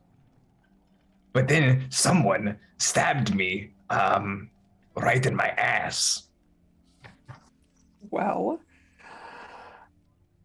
sometimes you have to face the consequences of your actions. There wouldn't have been any consequences if you wouldn't have stabbed me. Yeah, well, that's why we watch out for each other, right? And she turns and knocks on. Is it 4 and 5 we were sent to, right? Yeah, it was 4 and 5. Yeah, then knocks on number 4. Okay. As you knock, it takes less than a minute for the door to open, and you see the figure who came down the stairs and you talked to just a little bit ago, standing up right next to him. He's a little bit taller than you are, Ruli. Dark hair. His hood is off at this point, but you can see those long pointy ears that are sticking out through it. As it looks like he's starting to get ready for bed. Part of the leather that he was wearing earlier is off, but some of his armor is still on. You can see that underneath he has a row of daggers. You can see that he has next to one of these daggers a long, like a blowgun type of thing, and he looks over at you. He doesn't crack the door very much, just enough to peer through and see the two of you. Oh, hey. I hope your friend is doing okay. Yeah, I mean, he's recovering. Thanks, by the way, for I think one of your friends cast like a magic spell or something on him. He's breathing, which is good. You really fucked him up, honestly. That's pretty impressive. That's good. Talking to you, Baskin. Thank you. I do appreciate it. honestly, I feel a little bit bad. If the darkness wouldn't have been there and I could have like seen him, I probably wouldn't have punched him like that as like 2 times. Probably a little bit excessive. I gotta be honest. Once the darkness came out, I got a little bit concerned with everything that was going on. But The darkness was not my doing. all right. Well, Personally, I like to punch and to headbutt and keep things very simple, very personal. Yeah, that's what I was darkness seeing, is a which is bit why much. I didn't intervene at all. You guys looked like you were. I mean, you were We were winning. dancing. You were very clearly winning. I'll be honest on that. But you guys were doing a fight, and I'm fine with that. Good. And I got Well, nervous once the darkness came. Once I couldn't see him, then it became a little bit of a stressor. But completely I understandable. I appreciate these. You didn't have to do this. He looks down at the drinks you've brought. Oh, it's no worry. And really turns and she grabs a like a shot glass and then a bigger mug and hands it out towards him for you and your friend Oh, as an apology. awesome. Oh, cool. I mean, he's kind of gonna take a little nap first, but he'll drink this no matter what when he wakes up. 100%. Bryle, by the way. Hey, what about who are you two? Ruli. Okay, I- nice to meet you, I- Louis. And you? Baskin. Oh, okay. Wait, asking. No, close, not quite. It's Baskin. Asking. You breathe too much, but yes. You know what? That's honestly not the first time I've heard this since we've been here. So, it's just something about this place. No offense, of course. I didn't mean. Anyway, thanks for these two.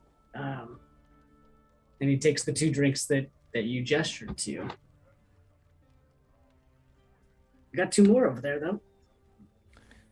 Yeah, the barkeep said that you had 2 other companions, so we were just, full apologies. We don't want any bad feelings between our group and yours. I mean, they're definitely asleep or do not bother right now. That's weird that it doesn't matter. I would hate to see those drinks go to waste.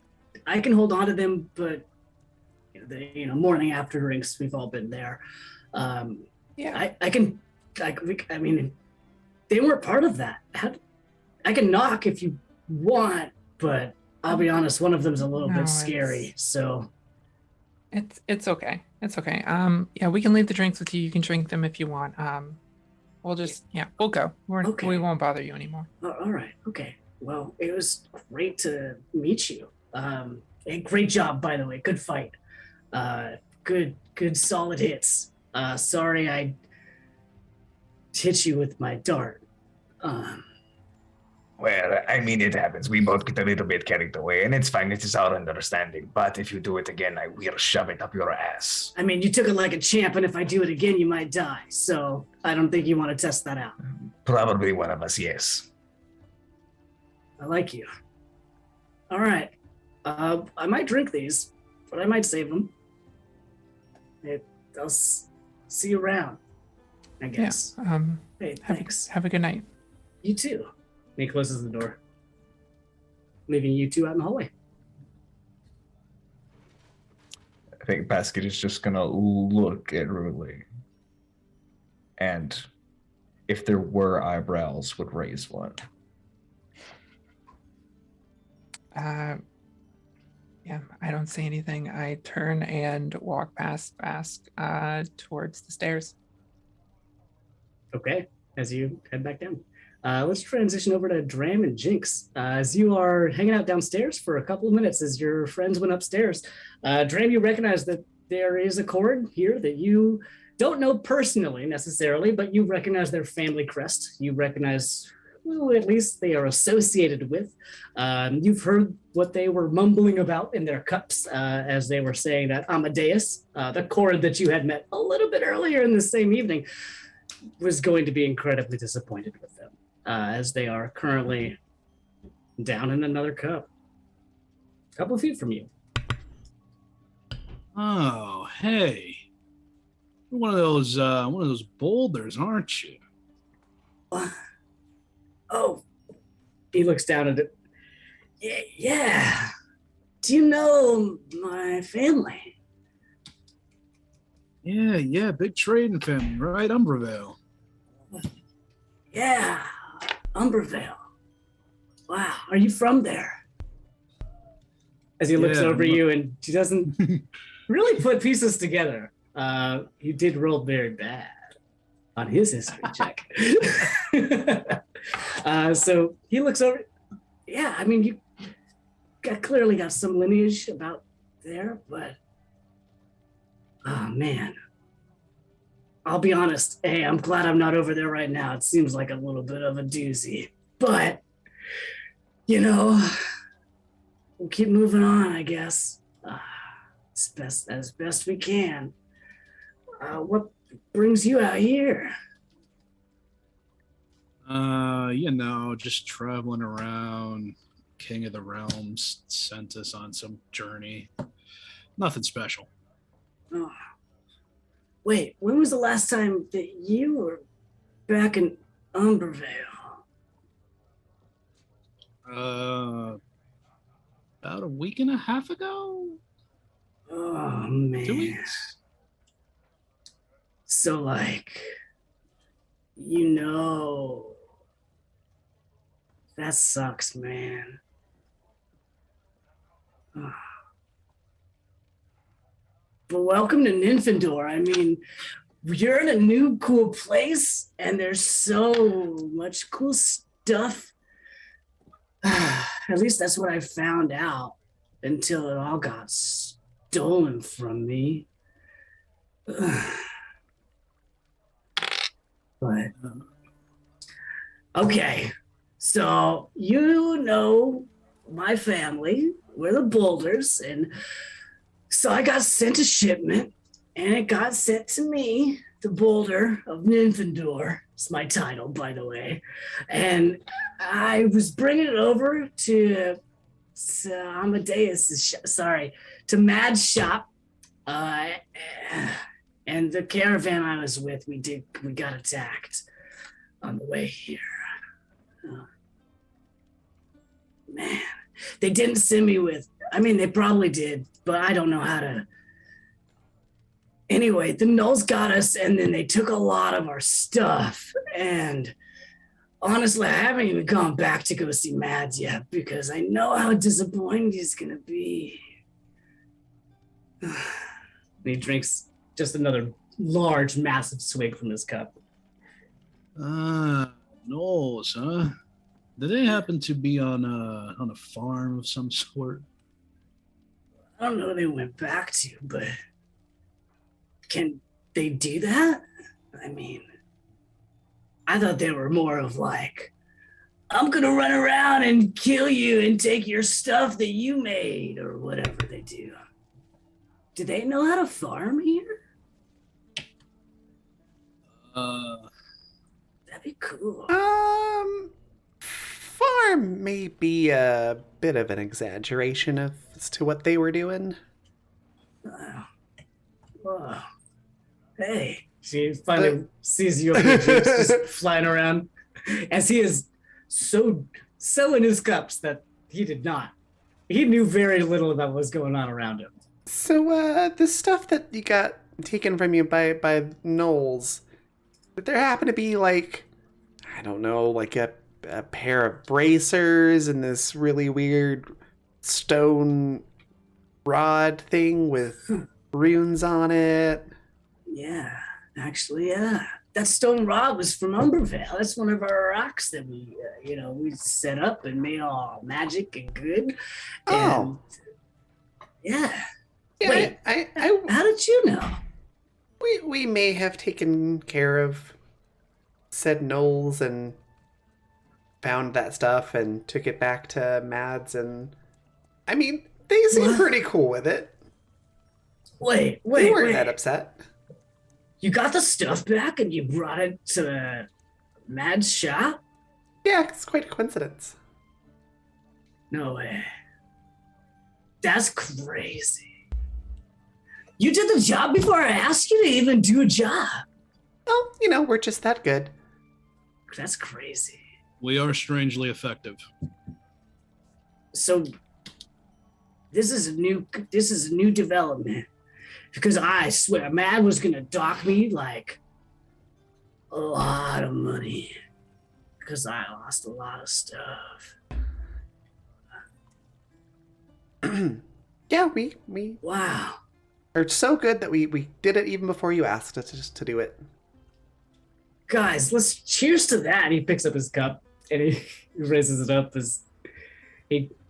If you're cheersing with him, great. And if you're not, he's drinking it anyway. So Yep, we're true champions.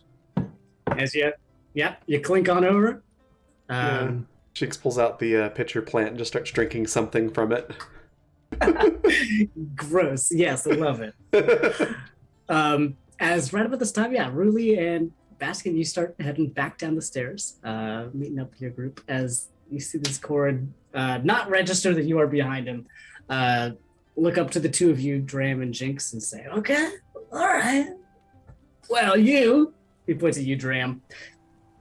You know how boulders are. A boulder's gotta repay they've gotta do. The boulder's gotta make sure that the people who do good things to us also get good things to them. And I got just the thing for you guys. And he opens up this bag and starts like just rummaging around in this bag that from the outside looks completely empty. It's just completely flat as you just see his figure rummaging around in there for a couple of minutes, it looks like. If there's anything else you want to do while he's digging around. But if you just watch, he digs around in the bag for a little bit and pulls out, a couple of different things. And every time he comes out, he pulls out a different item and just, okay, wait, I got one more. And he dives in there. Wait, the bag's saying that something else is going on in here. He dives in and he pulls out a couple of different things. At the end of his excavating of this bag, you see laid out on the bar as the four of you come back down, a handful of different items that are currently sitting there. As one is a fletcher of arrows that is kind of, it's vibrant. It's got beautiful colors woven through it, gorgeously crafted, intricately made. It looks like it has a couple of different cherubs or sprites or small figures with wings that are etched all over the area that those arrows are sitting. There's also a pair of boots that are this dark leather with dark kind of grayish black fur coming out with these very dark feathers hanging from this golden chain at the back of it. A couple of different studs and tassels on these really dark leather boots. Another item he pulls out of this bag is this really thick metal chain that, as he pulls it out, is just dripping wet. And you can see in between these pieces of chain link that there are chunks of dirt. There looks like roots and vines and plants. And he just throws the whole thing on the bar.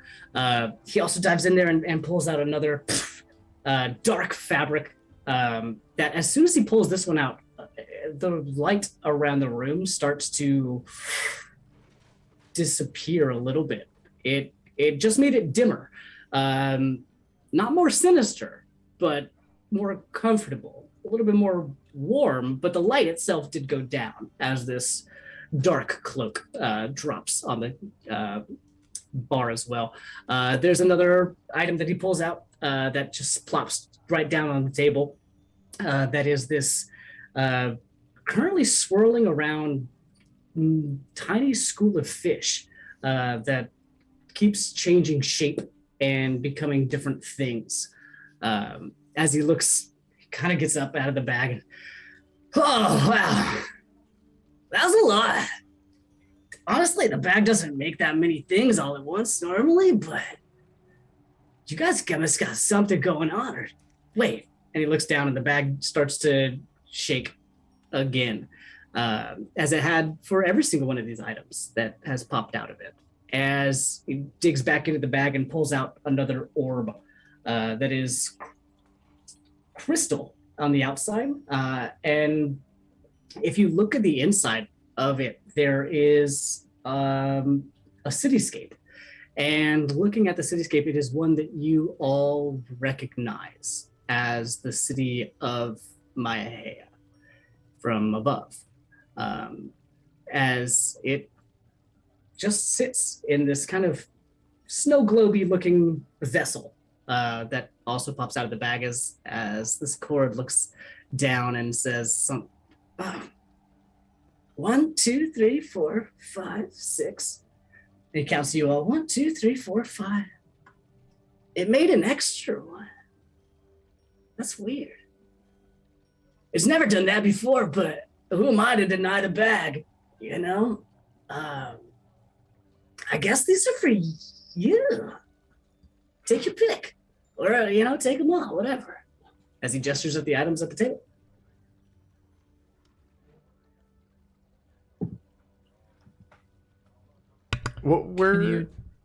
So, yeah, he pulled out a couple of things in this bag. There's a lot that was just like happening as this guy was just like talking about, the gnolls that intercepted his travels, and he's kept rambling about his family. He is, once again, plastered.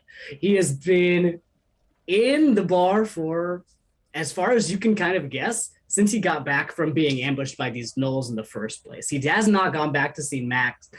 He has not checked in at the store. He just came here disparaged and started drinking, essentially. And since that was about a day and a half ago or so, he hasn't checked into work for a little bit and has been in a bit of a stressed out scenario. And as being a boulder, he does have access to a lot of the merchandise. Now, if you would like to, let's see, who could do this? All of you, actually. Go ahead and roll an Arcana check for me as you just watch the scene happen. The boulder does not appreciate being stolen from. Not at all. My eyes are locked on the swimming fish. It's very distracting. Oh, those items are very distracting. Absolutely. Okay.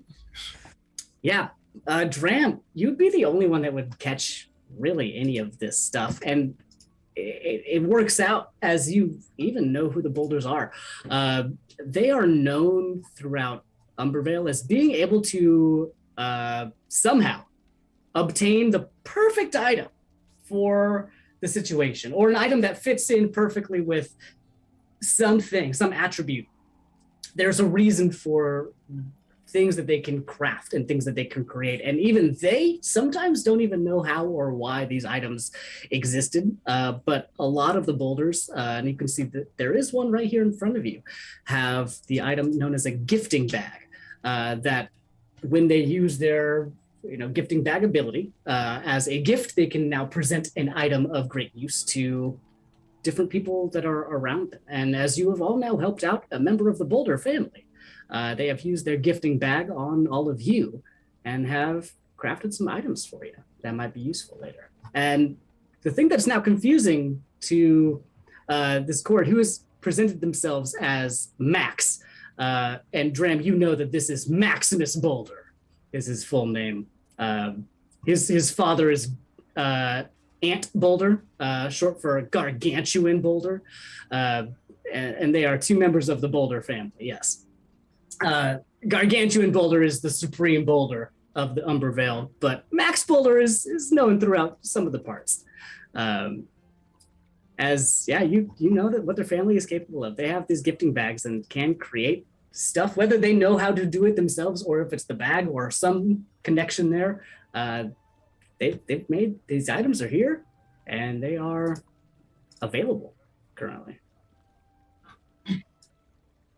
We appreciate your kindness. Can you tell us anything about these items? Yeah. So let me go down. Just wait. I don't know that one. Okay. Give me a sec.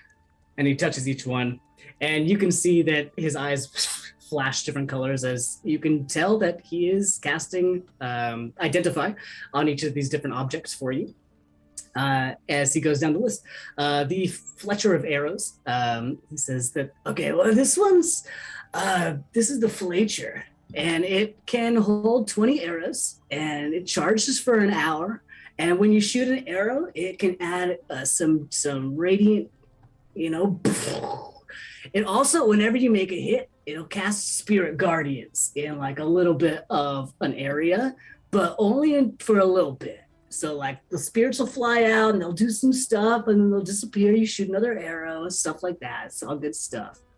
That one right there, and he points at the boots. These are the Queen's favorite boots. They're dark leather and they have resistance to necrotic damage once you are wearing them and do all that stuff. As a cantrip, you can cast Toll the Dead. Let's see, what else? You can, there's some charges in here. It looks like there's, 3 maybe? Yeah, there's 3 right now. But there's 2 different ways to spend those charges. As one charge, you can just cast Divine Favor on yourself, and you can just add 1d4 radiant damage to whatever you do for, a minute. You cast 2 charges, you cast Haste. You'll be speedy. Wow. This one right here, and he points at the chain, that's still just kind of making a puddle on the table.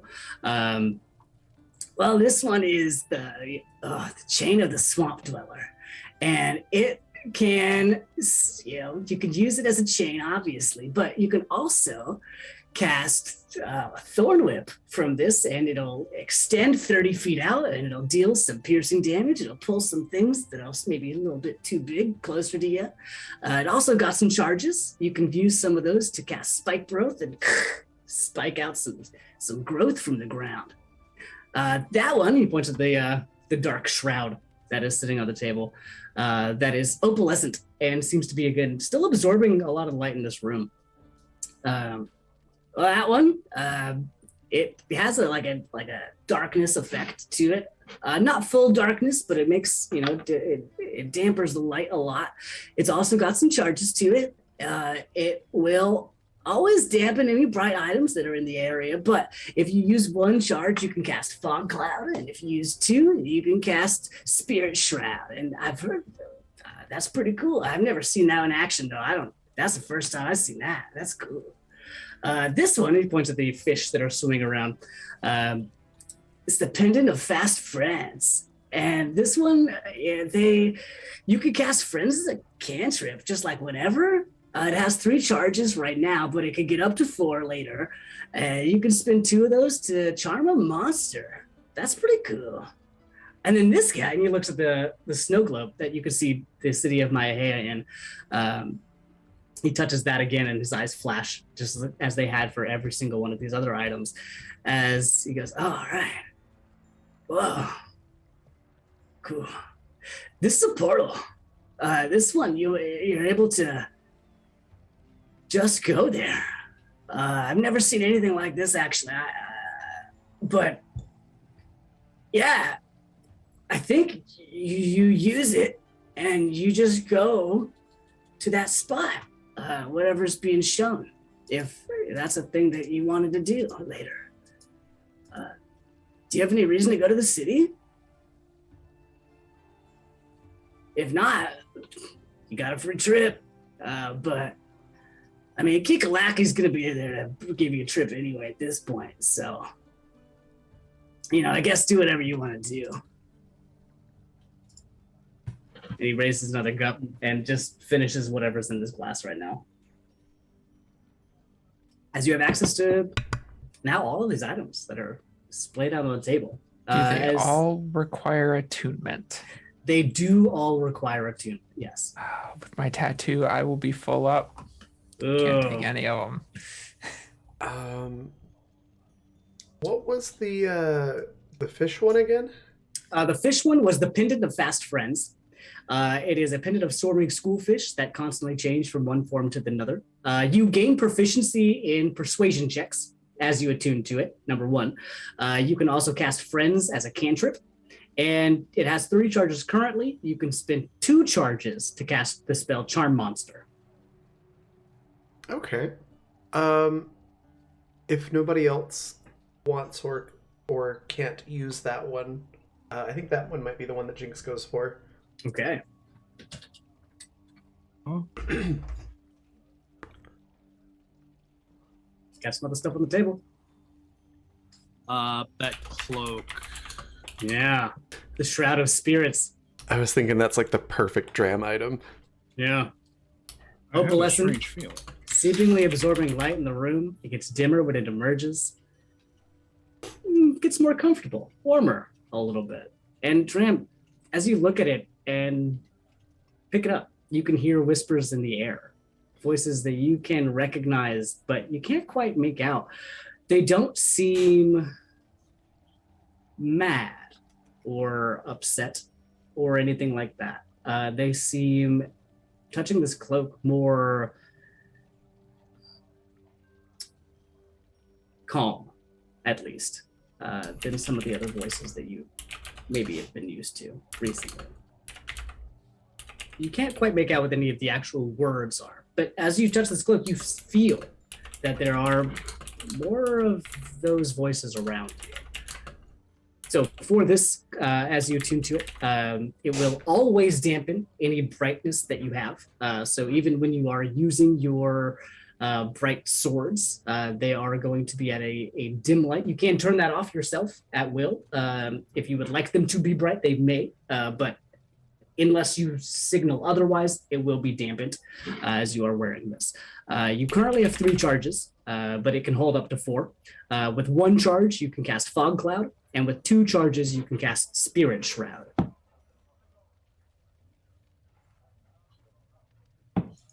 Two Spirit Shroud. 3 charges? 2 charges for Spirit Sorry, Shroud. 2 charges. So it has 3 currently. So you could do 1 of each currently. You could wait for it to get another charge, which it does at the end of every long rest. And that goes for all of these items. They all can have max 4 charges, can recharge 1d4 at the end of a long rest. Yeah. All right. So Dram's picked up the Spirit Shroud, or the Shroud of Spirits, rather. It really cannot. Well, not all of them are attuned, actually. The Orb of Maihea is not needing any attunement. That is just an item to use. The other ones do, though. That'll make our trip back once we're done easy. So I can just store that in a bag, I guess. Okay. So there's a few more items out there, Baskin.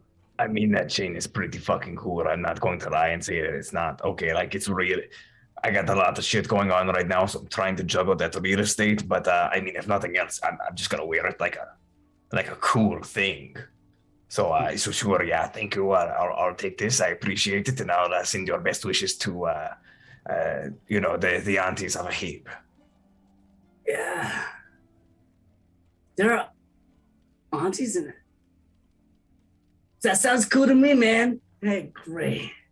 And Yeah, Baskin he will just raises go the cup. ahead and put it, like, just attach it over his chest. Yeah, as you wear this like a bandolier almost, as it wraps around you, as it does continue to drip, and you are wet. I am presently moist. This presently is very moist. Oh, forever. As long as you're wearing this chain. This chain will continuously leak. I just need you to know that. It will make Great. it will make moisture happen. All right.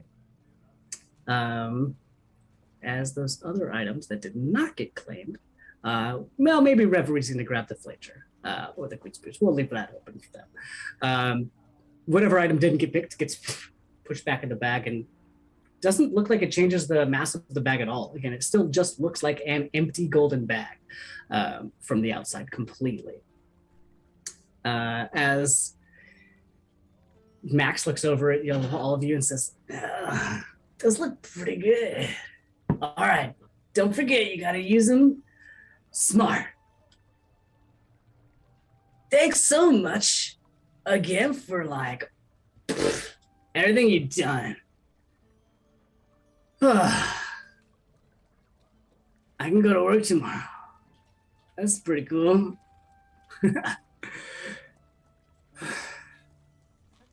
And that's all. That's the last thing he really says. He just kind of shuts down a little bit as he looks at his cup. As He doesn't really say anything else as he leaves the rest of you still in the room. You still have a couple of goblins that are getting a little bit less belligerent because they are currently more asleep. As it's nighttime currently. It's dark outside.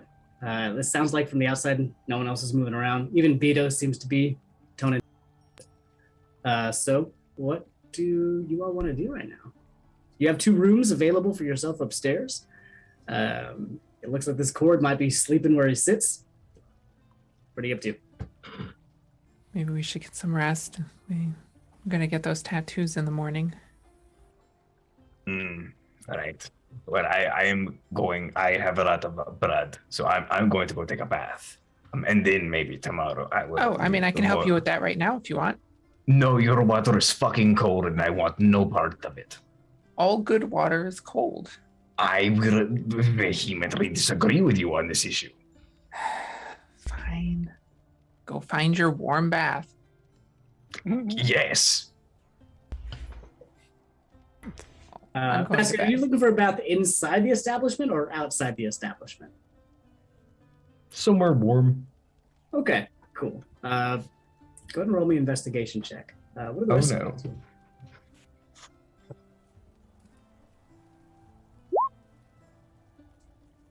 All right. Hey, turns out in the rooms there's a separate bathtub that does have its own like heated pot that can be definitely turned on. And you can have a bath in your room right now.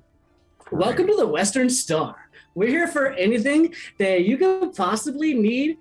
Do you want a continental breakfast and 6 fruits? Because we have at least 7, and you can have a hot tub in your room. If you ask nice. So you have a hot tub in your room. I think Baskian is just overcome with silent joy and will take this new chain off that's just kind of dripping with muck and grime and just drop it into the tub Okay. and then walk away, go back downstairs, take two quick shots, come back up to the beautiful, now hot, swampy water. Yeah, exactly. That's exactly what's gonna happen for sure. And as you pull this chain off of your body, it does leave an imprint of just dirt and muck across your chest as you drop it into the water and come back 2 shots later to just this kind of roiling soil that is warm to the touch. There's some roots that you do see floating in there. Looks just like home. Baskian will settle in and like just leave the top of his nose and his eyes poking out and just exist in the warm for a little while. Perfect. All right. What are the rest of you up to as you take to the night? Yeah, really heads up to bed. And I think at her door, she pauses and stares down the hallway at room number 5, like she's considering something. And then after a moment, just goes into the room and goes to bed. There. Dram, what about you? Actually, with the addition of new voices, Dram's gonna stay up for a bit longer and get drunk Fair before going to bed. And not- Beto is there the entire time. He is going 1 for 1 with you. Whatever you're drinking, Beto's drinking. And he is there to be there until last call. That is Beto's job at this point. And he will be there for as long as anybody at the Western Star needs a drinking buddy. That's where Beto's at. Nice. Yeah, Thanks. Dram will stay till last call. If Oh, that's yeah. how- if that's Oh. how- yeah. And if as long as Dram is like up and awake, Beto is also up and awake. He said last call at this point probably about 4 or 5 times potentially. And you both just look at each other like, is it really last call or did you just say that again? And it turns out he did just say it again because he doesn't want you to go to bed because he is enjoying the time of hanging out. But he keeps saying last call because that is his job. That's about where you are all out right now. Jinx, what are you up to? So I think Jinx, she's had a pretty full day already. So I think she's gonna start her normal nighttime resting routine of, recharging her spell slots and doing the whole sorcery point to the spell slot back and forth.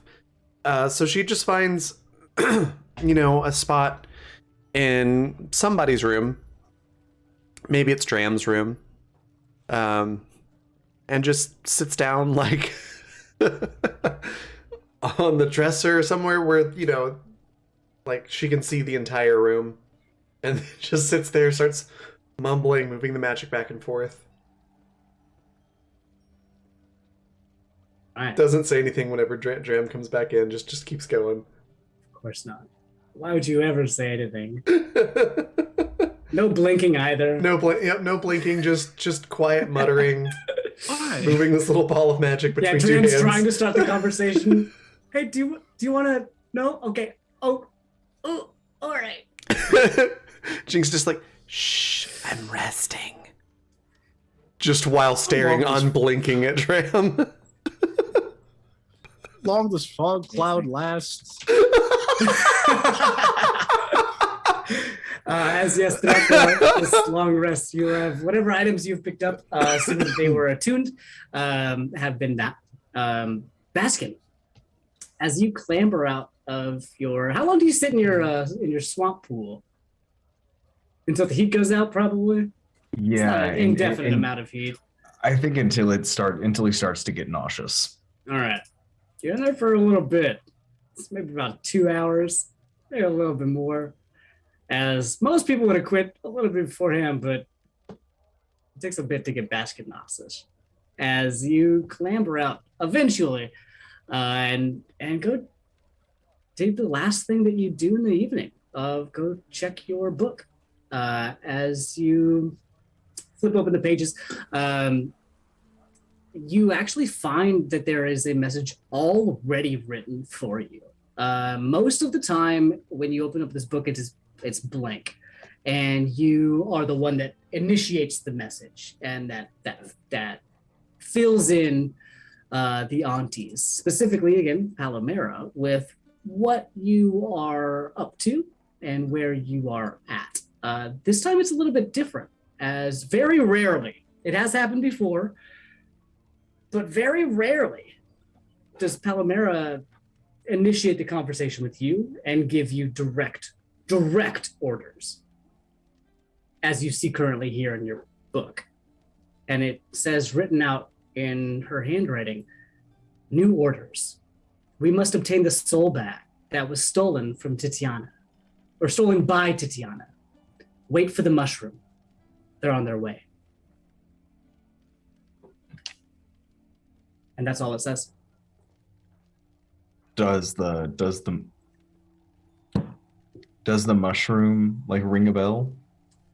Roll a history check for me.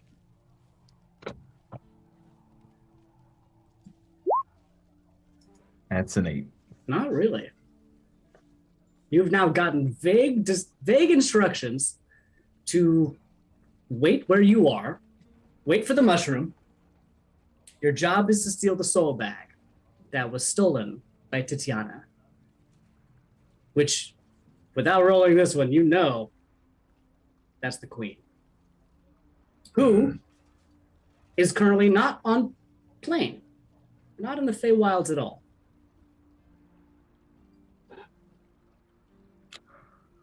Ah, man, this is going to be a fucking headache. Shit. I hope it's not Sirascor. I would really love to get one more drink before bed. This is going to be a long few days. As that's the message you see. If you would like to respond, you may. If you would like to say anything else, you can feel free to write it in the book. But you have now clambered out of the swampy pond that you've created and are going for bed. I think Baskin will just draw a lizardy thumbs up, close the book, and will, in the darkness of the room, go, I understand that you are still hiding, and I feel like you're being just a little bit fucking dramatic. Okay? I know you're in here. Who are you saying that to? Just saying it to Lychee, who is hiding somewhere. Okay. Yeah. And as you call out to Lychee, you hear "Rah! Rah!" up in the top corner. There he is, just in the shadows, in the top corner of this room. You see your bird, your friend, your companion, who is Yeah. currently in their bird form, up in the top corner of this room, who you have not actually seen in a little bit. Lychee's been pretty MIA for at least since you've gotten to the Western Star. Maybe even a little bit before then. But Lychee's around right now. They are calling at you from the corner. Look, all right, fine. Come down here. We'll just take care of this issue right now. Yeah. And I think as he gets down, Baskin pulls out his book and gets some components ready and starts writing shit down and kind of starts reading a story from the book to him. As Lychee gets pretty excited when you start reading to him. Cool. What are you reading? I'm recasting Find Familiar. Perfect. That's what I figured. And as you finish this casting of Find Familiar, what does Lychee look like? As you finish this up. Like a real dark purple with like some bright green striped small monitor lizard, like about 1.5 to 2 feet long, most of it tail. Claws are a little bit oversized, still the same expression of hollow malice, but on the tip of its face there's a tiny little horn on its nose and 2 tiny little horns on the top of its head. As once you're done with your incantation, Lychee looks up at you in its new form and goes, Oh, yes, you were very scary, and I see what you did there with the horns. Yes, that was a bit much, don't you think? Great. and whips its tail back and forth. Okay, fine. Get used to it, I guess. That's fine. Let me know when you're bored, and we'll do something else again. He hisses at you one more time.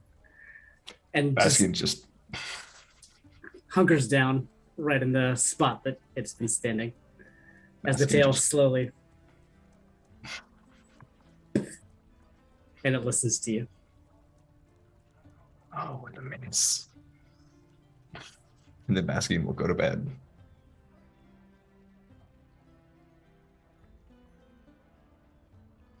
Okay. As you all take your long rest,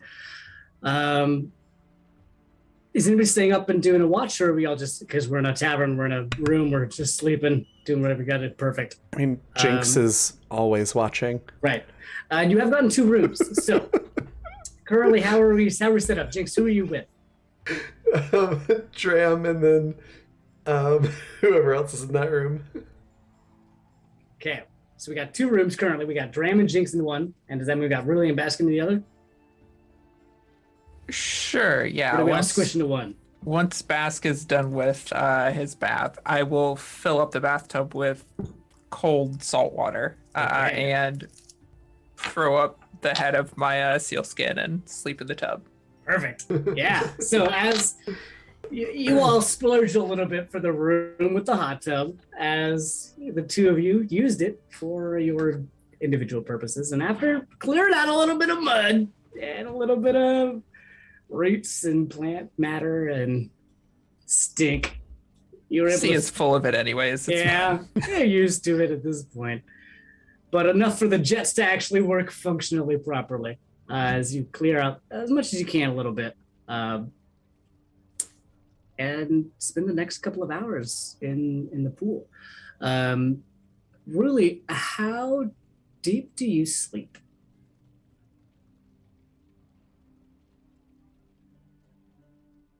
If you are unsure, I would just need you to roll a. I will say check I will for say me, bud. probably not well because it's a tiny little bathtub rather than like a pool of water. Yeah, that's fair. So not great, but okay. All right. Go ahead and roll me a wisdom check straight, please. Wisdom check. This will go great. Let's see if I roll above 10. That's the goal. Maybe, we'll see. Nope. All right. Cool. As you know, really, that the morning has not shown up yet, as you feel a disturbance in the room. Baskin, you also immediately wake up. There's no role for you at all. There's no question about this one. As from the ceiling of the room that you are currently in, something just drops on you. As it misses you, but it lands on your bed and shakes the bed enough to wake you up immediately. Baskin, as you look over, and there's something just about the size of you that is currently standing on your bed. And as you look over at it, it is mushroom in shape, and it has kind of a thicker base to it, and the sides, the tops of it are pitch black. As you can see off the sides dangling are little drops of what look like tar or oil.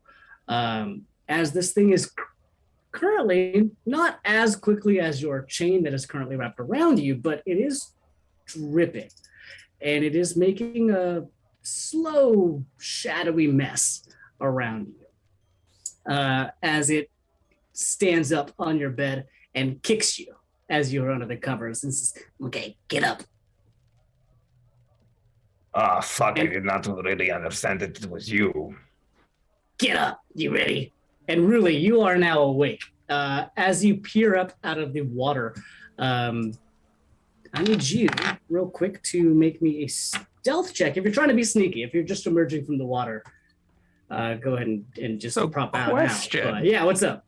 As a seal, Uh-huh.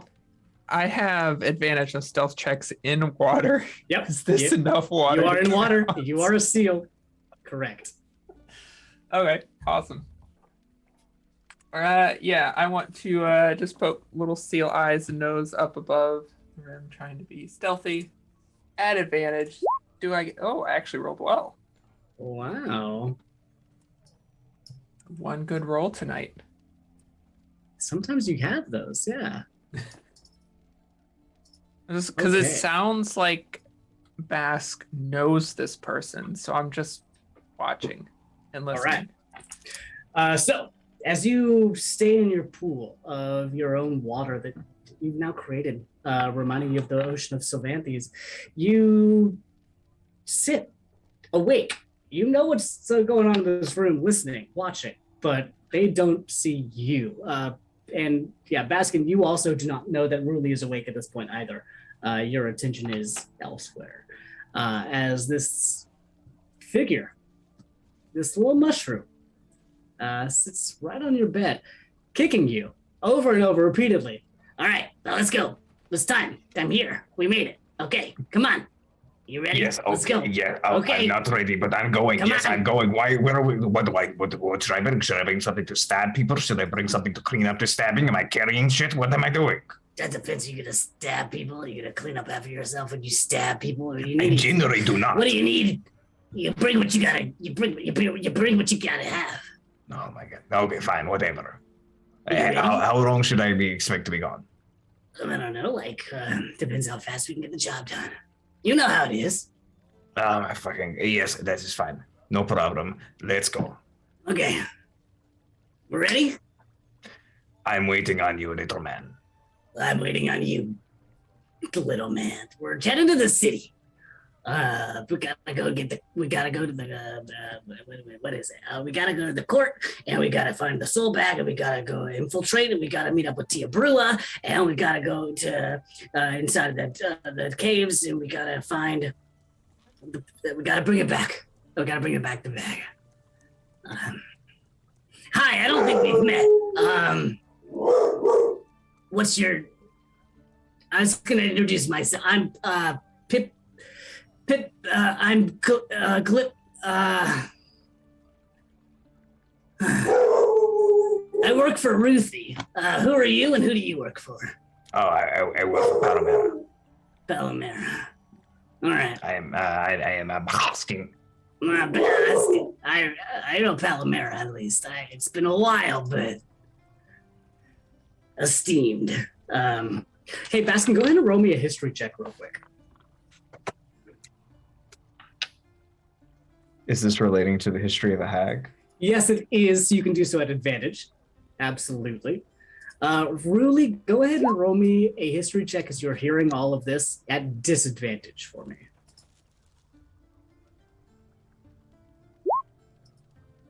Okay. Yeah, Ruli, you're a little bit caught off guard by all of this stuff that's happening here. As they're saying names that you're not quite familiar with, but like you can assume that there is heft behind them.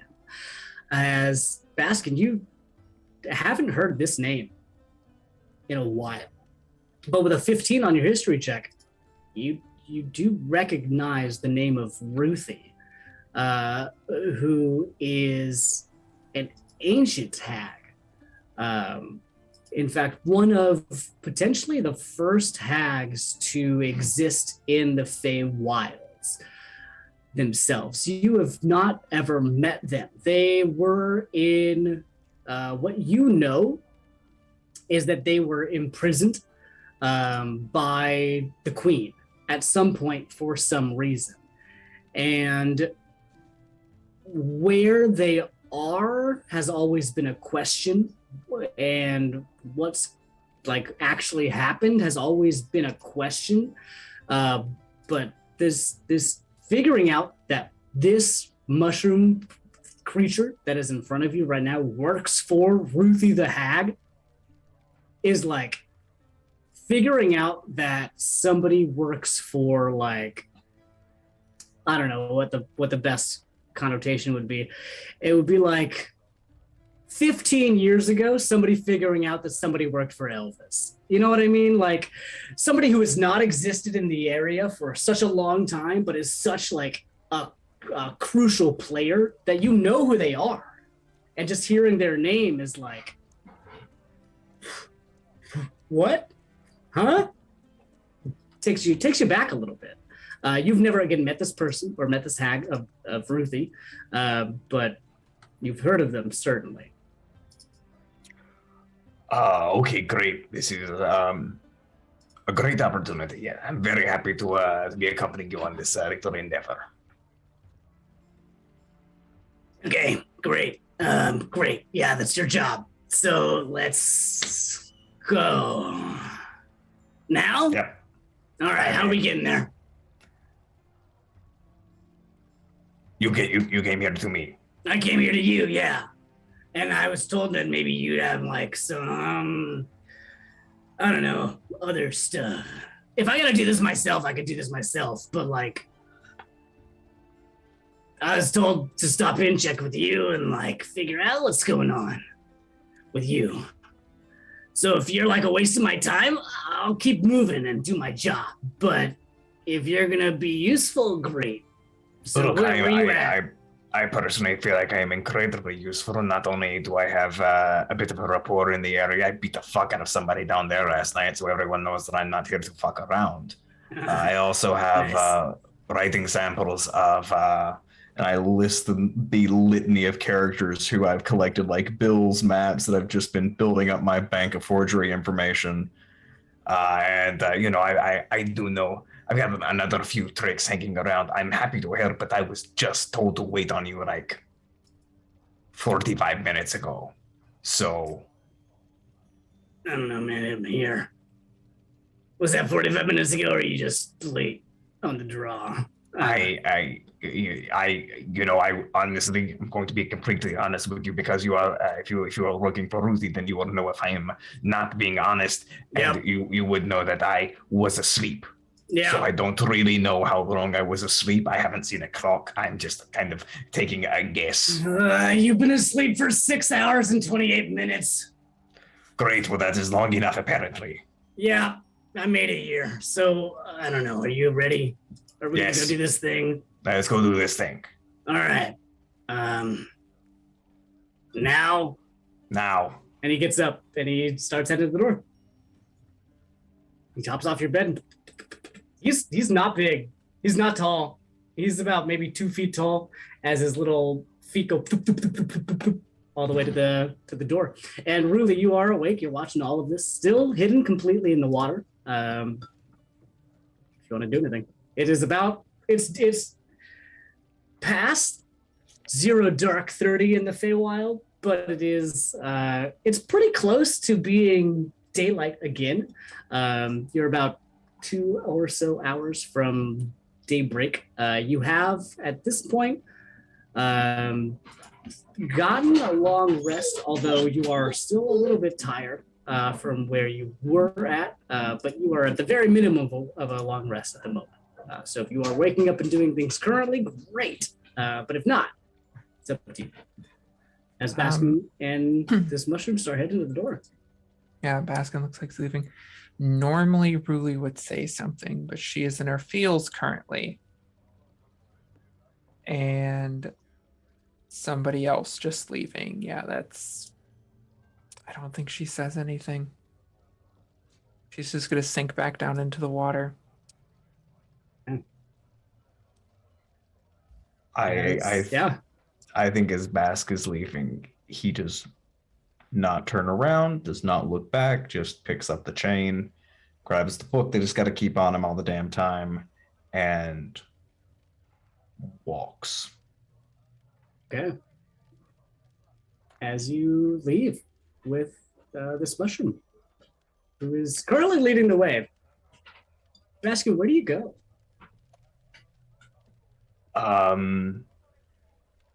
Ooh. I don't know, but I do know. Can I throw one thing in? Yeah, what's up? I think after a few minutes, I don't know if Ruli goes back to sleep or not, but if she's still awake, she would probably hear like clack, clack, clack, clack of very sharp lizardy nails on the floor as Lychee walked over to the bathtub. Right. Yeah, really. This lizard comes up to you. Over the edge of the bathtub at it. Yeah. Just Is it- stares. It hisses over at you.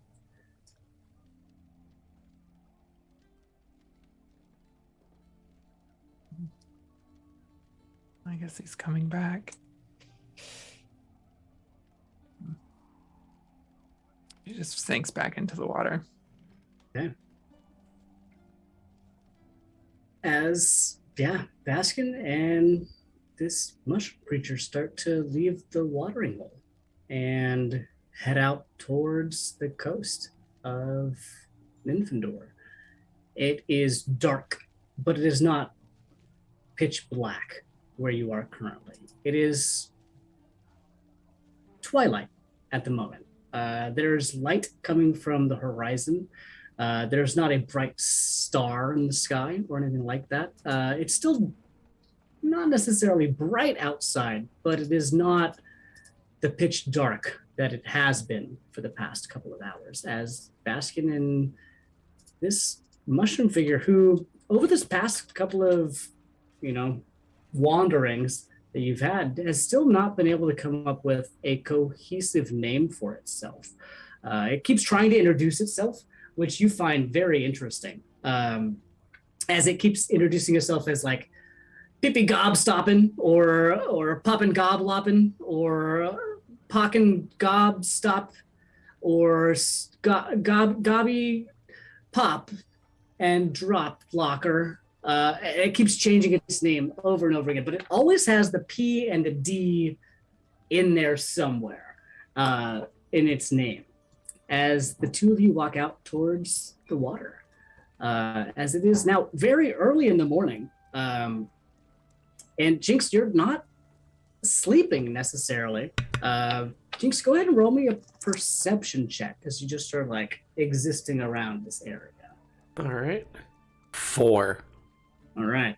Yeah, you are existing very well in your own little bubble, in your own little room. As you and Dram don't have any idea that really any of this stuff is happening in the other room over there. As you just stare off into the night, and it's, again, pretty close to daybreak, but it's where you're all at right now. Dram, I imagine you are currently asleep, but if you're not, let me know. Where you at, Dram? Gee, is Dram asleep in a room with Jinx staring all night? Always the I feel like question, isn't that's it? the only way to escape it is to sleep. Yeah, just ignore it, pass out, pretend like it's not happening. Really hard to do. Can't wake up in the middle of the night or else it's just another scar for life. I don't know. All right. Dram is currently asleep. So really, you are in the pool, hanging out with Lychee. Jinx, you are awake, not hearing any of this from the other room. And Baskin, you are heading out towards the coast of Nymphindor. Baskin, as you follow this mushroom out and past these other stalls that you can see as you walk outside, some of them are currently being set up. Some of them look like they are currently being opened. And there's some that you recognize as different and new from the other day, from yesterday that you were just here. But the mushroom is not at all concerned with any of this stuff that's happening back at the Western Stars. They are marching straight on towards the water as the two of you get up to the coast, as the waves start splashing. And the coast of Nymphindor, where you're currently at, is a soft sandy bank that just kind of gradually enters the water directly in front of you. You can see that there's different types of banks along the area. For example, Elassidir is again a sharp, rocky coast that happens. So Vanthy's pretty similar as far as what you can see in the gradual sandy change into the water.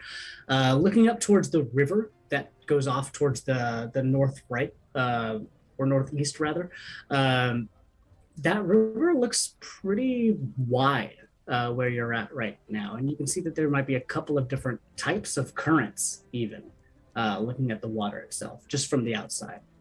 As you and this mushroom stand right at the current, as it turns around to you and says, all right, do you know how to get there? No. Okay, well, I can get me there, but I can't get both of us there. So if you got another way to go, like, great. And if not, like, I'll see you later. Okay, so like level with me. How far away do we really think this is? There. And he points up, and following his finger point, he's pointing directly at the castle. And you can see the castle. It is off on the coast, but it is about 150 feet up on this, almost straight rock wall. And you can see, make a perception check for me as you stand and check this out. Perception. All right. Awesome. 19. Sweet. Looking out from where you are right now, the sun is starting to pop up a little bit, so you got a little bit more visuals. At the crest of the rock sheer face that, again, on top of it stands the city of Maihea. On the rock wall itself, you can see that there's a couple of different cavern openings. And this is, again, not particularly close. It looks like swimming, something that could swim really well. It might still take like 30 minutes to 60 minutes to make it from here to there. It's not particularly close, but it's not terribly far away as far as this little canal that you're currently looking at. You can see, again, some cave openings on the side of the wall. You can see that the castle is up there, and that is where your mushroom compatriot is pointing at currently, gesturing that you do need to get into the castle and you do need to steal a thing from the Queen of the Fae, who you do know is not on plane currently, but King Oberyn is. What that looks like currently, you're still a little bit unsure, but that is where your quarry lies. Oh, okay. How are you going to get up there? Well, I mean, by myself, I could just like and like be there. You know, I'm a mushroom. The thing they don't tell you is like, you don't die. Really? Like, you just like stop here and then you're there. I could do it on my own if I really have to, but I was told that you were one of the best in the business and I could probably use your help. So, if that's not true, Well, no, I can I'll definitely just get do it on my own. Well, this is a thing that I can do. It is not a very difficult thing. If we are expecting a large amount of resistance, then perhaps I should bring some of my compatriots. They've helped me a few times, and they would know their way around a combat. But if this is going to be something, easy breezy, then I could just climb off the cliff. That's not a big deal. We're gonna need. If you got help, let's use that help. I mean, I'll be honest. Like, yeah, they're not like here. We don't have to fight the queen, but that doesn't mean that it's gonna be like a walk in the park. You know what I mean? Like, we're probably so here, let me back up a little bit. We're gonna go to Maya, and we're gonna meet up with Tia Bruja, and I need you to make another history check real quick, Baskin, with advantage.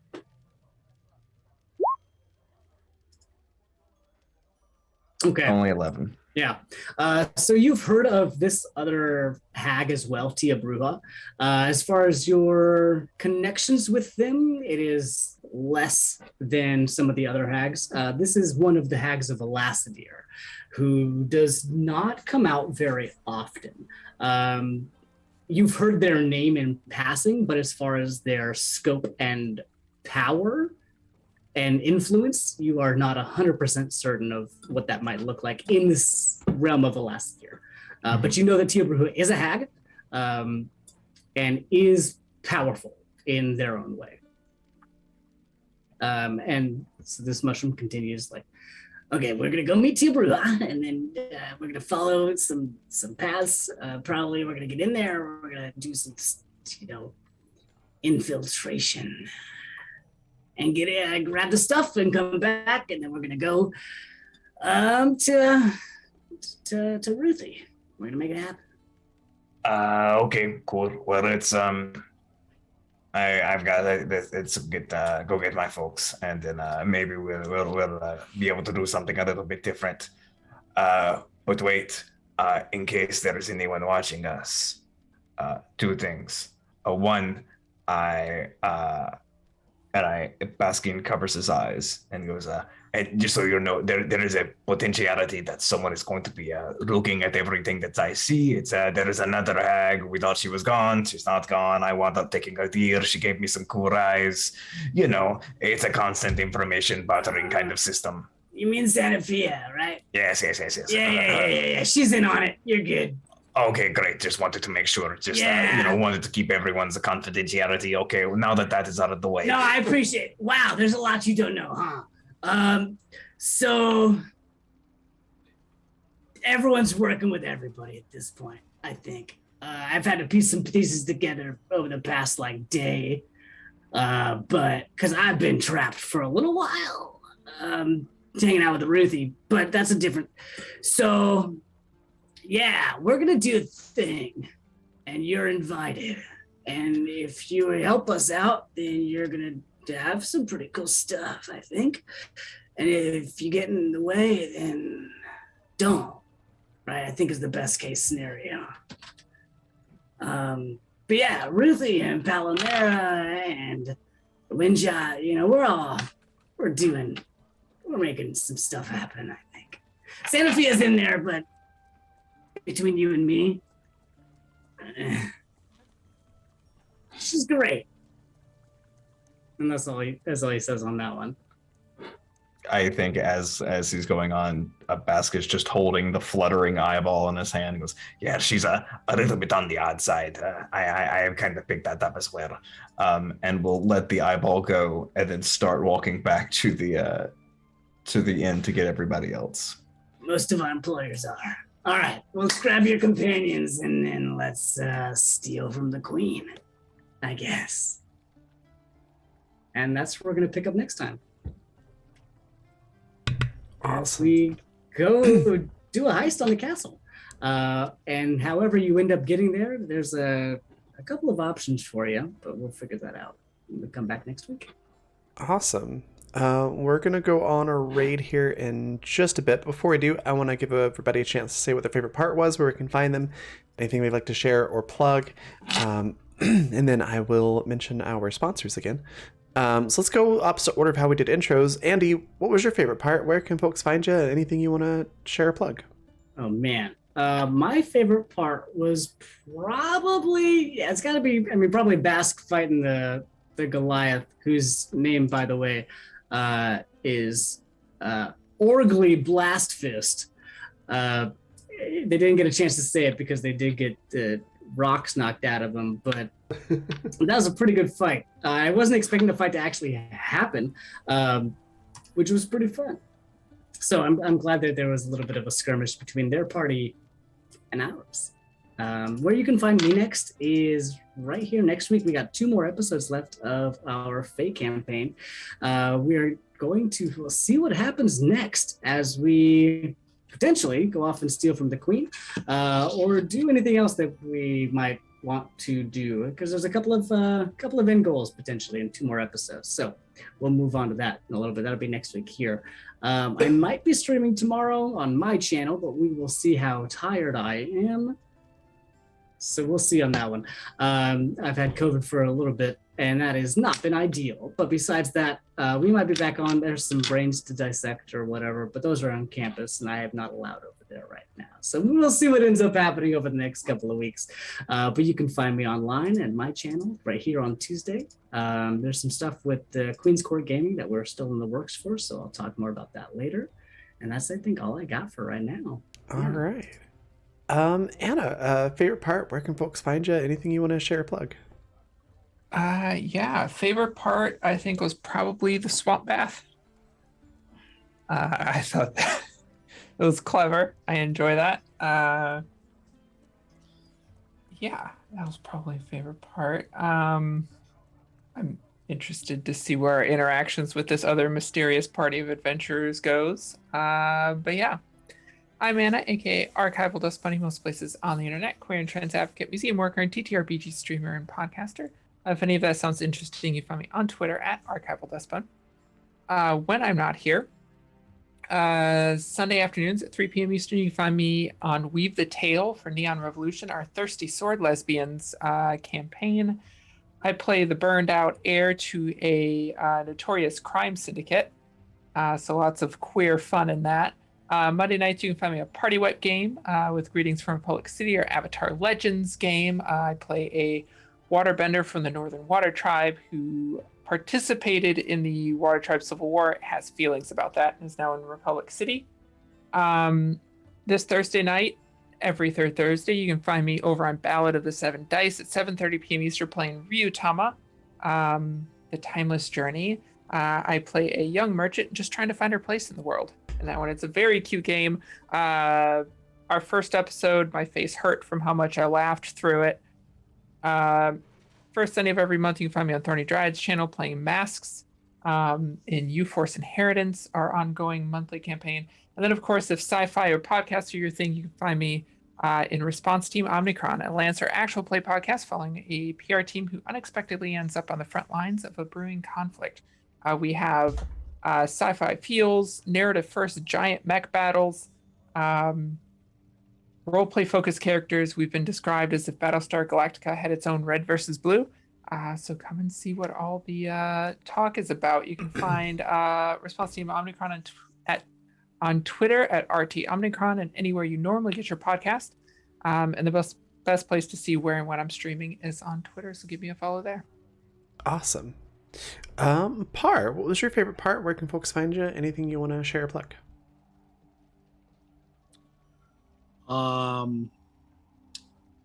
Favorite part. The whole bath sequence with Baskin and Ruli, just both of them getting full use out of the hot tub, really to the best of their abilities. Just nice character stuff there. Really enjoyed it. You can find me next week, same time for the same campaign with the same people. And you can also find me on Twitter at Mr. Par40 and at Par Professional. And you can also find me on Twitch sometimes at Mr. Par. All right. And Zan, favorite part? Where can folks find you? Anything you want to share or plug? Yeah. So favorite part is tricky. I mean, I do love the fact that I was able to do the really like stereotypical kung fu film thing and just sit on someone's shoulders and punch them in the face until they dropped. Great, super fantastic. But my hands down favorite moment was seeing everybody's reactions as the items were being described, and just the look of interest, and then suddenly keen interest that everybody had as it was being passed out. It was really it was top notch. It was great to watch. And as for me, like I said, I'm Zan. You can find me in most places as Insanity TTRPG. I'm a professional GM and therapeutic game master as well. I'm doing all kinds of cool research into how we can bring games into therapy and do some really great work with that. So like I am working on some stuff that I should be able to have a little bit more concrete here in the future. Check me out on Twitter, where I'm posting homebrew content pretty regularly at this point. I'm sure at some point the Fayscale Dragonborn that Baskin is will make its way up on there. And yeah, I think that's check out the Faustian Nonsense Podcast Network. There's a new show out on there called The Gorgon Show, and I have not listened to the episode that dropped today, but the last one was about the old Grecian horse disturber, and it is immensely interesting. At some point, I will show up, and then you'll have to watch it. You'll listen to it because it's going to be great. Yeah, check out Super Suits on that same network once it comes out, and that's most of my stuff. All right. My favorite part, the whole session was fantastic. I loved all of it. But I think if I had to pinpoint one moment that I really enjoyed was the Zan rolling persuasion and then Anna going, "Oh, wait a minute." That was just chef's kiss. It was priceless. And then, of course, the whole fight after that was just so much fun. Where you can find me next, let's see, I am out of town this weekend, so I will not be doing the usual Friday and Saturday games. So next will be right back here next Tuesday for the next episode of this. Other things to share or plug is our sponsors. Also go check out at Ravenflight Game on Twitter. That is my pro GMing account, and starting probably late next month, I'll be opening up spots for games, and I'm posting a bit about different one-shot adventures that you can sign up for. So there's some really cool stuff over there. It's going to be a lot of fun. Spots are going to be limited, so you're definitely going to want to give that account a follow and keep an eye out, because they will probably go pretty quick. So there's that. And then our sponsors, I'm going to throw those into chat here. Our Fundamental RPG, it's a simple D20 system that's not tied to a genre, so you can use it to play anything you like, from high fantasy to sci-fi and everything in between. It looks like this, and you can pick up your copies on Amazon, or if you prefer digital copies, or if you just want to try the free quick play guide, you can find those at coffee.com/raven, like it's spelled at the bottom of the screen. Our other sponsor is Die Hard Dice. They sell amazing polymer and metal dice sets and accessories. You can find them at dieharddice.com. If you use the code FUNRPG, all one word, you can get 10% off of your order. Then I highly recommend checking out the 7-piece Mythica Gold Amethyst set. They sent me one of these sets recently, Let me just hold these up to the camera so you can see them. They are gorgeous, and they're really fun to roll. They're very heavy, so it's very satisfying when you roll them. So go check those out. And then we're going to go on a raid in just a minute. I haven't picked who we're going to raid yet, but whoever it is going to be awesome, so give them a follow if you're not doing so already. And then I will catch you all next week. Bye, everybody.